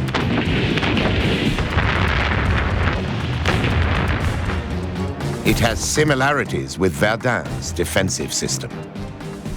The theory behind the Maginot Line is to take some of those same principles, underground fortifications, interlocking systems, systems that mutually reinforce one another, to create a defensive line that would help France in a future war. French military planners thought command and control could be achieved with this method of defense. Today, hidden in the hills of eastern France, is some of the Maginot Line. Armored gun emplacements, tank traps, and man traps. All part of Hackenberg Fortress. It's a series of linked combat blocks. Here, at Block 5, each opening would have been occupied by an artillery piece. Much of what is exposed today was hidden back in the 1930s. Camouflaged observation turrets were just one feature of Hackenberg. By the standards of the time, the Maginot Line was really incredibly sophisticated. They were using all the technologies that could be used at that time. I mean, revolving turrets with a high rate of fire. An electrically powered gun turret has been restored. It houses cannon that would rise up, shoot several shots, then disappear from view. Underground, Hackenberg's extent is revealed. 10 kilometers of tunnels, served by their very own train. Designed to be self-sufficient if the electricity is cut, diesel engines can generate power for the combat blocks. Every part of the Maginot Line is made as strong as possible. The defensive is supreme, i.e. it's far better to sit in your defences and smash the enemy to pieces as he attacks you, rather than move out of those defences and be the people who are doing the dying. When World War II comes, though, warfare has moved on. German generals know they cannot command the battlefield by a direct attack on the Maginot Line, but exploit the drawbacks of these static defences. And it's hardly surprising that when they launched their major attack against France in 1940, that they would not do so in northeastern France, which was very well defended, but rather through Belgium, which was a lot more weakly defended. The Maginot Line did its job. The Germans did not attack it in 1940. They went around it because they respected the power of the Maginot Line. Speed and mobility are the keys to their success, making the Maginot Line obsolete. Blitzkrieg, rapid armored thrusts, combined with the devastating impact the warplane now brings to battle, enables a German advance through Belgium, exposing a vulnerable section of the French frontier. Despite this experience, the Germans fall victim to the same limitations of static defense with their Atlantic Wall. Huge, concrete defenses had been built along the coast of Western Europe. But on D-Day in 1944, the Allies overcome them. When you try to rely upon static defences to defend great long frontiers, really, you're never going to achieve the densities of strength that you need to stop an enemy anywhere. The enemy's always got the initiative. He can decide where to attack, in what strength to attack, to what purpose to attack. Since World War II, success in warfare has increasingly depended on mobility, a commander's capacity to rapidly adapt and sometimes change the battlefield environment.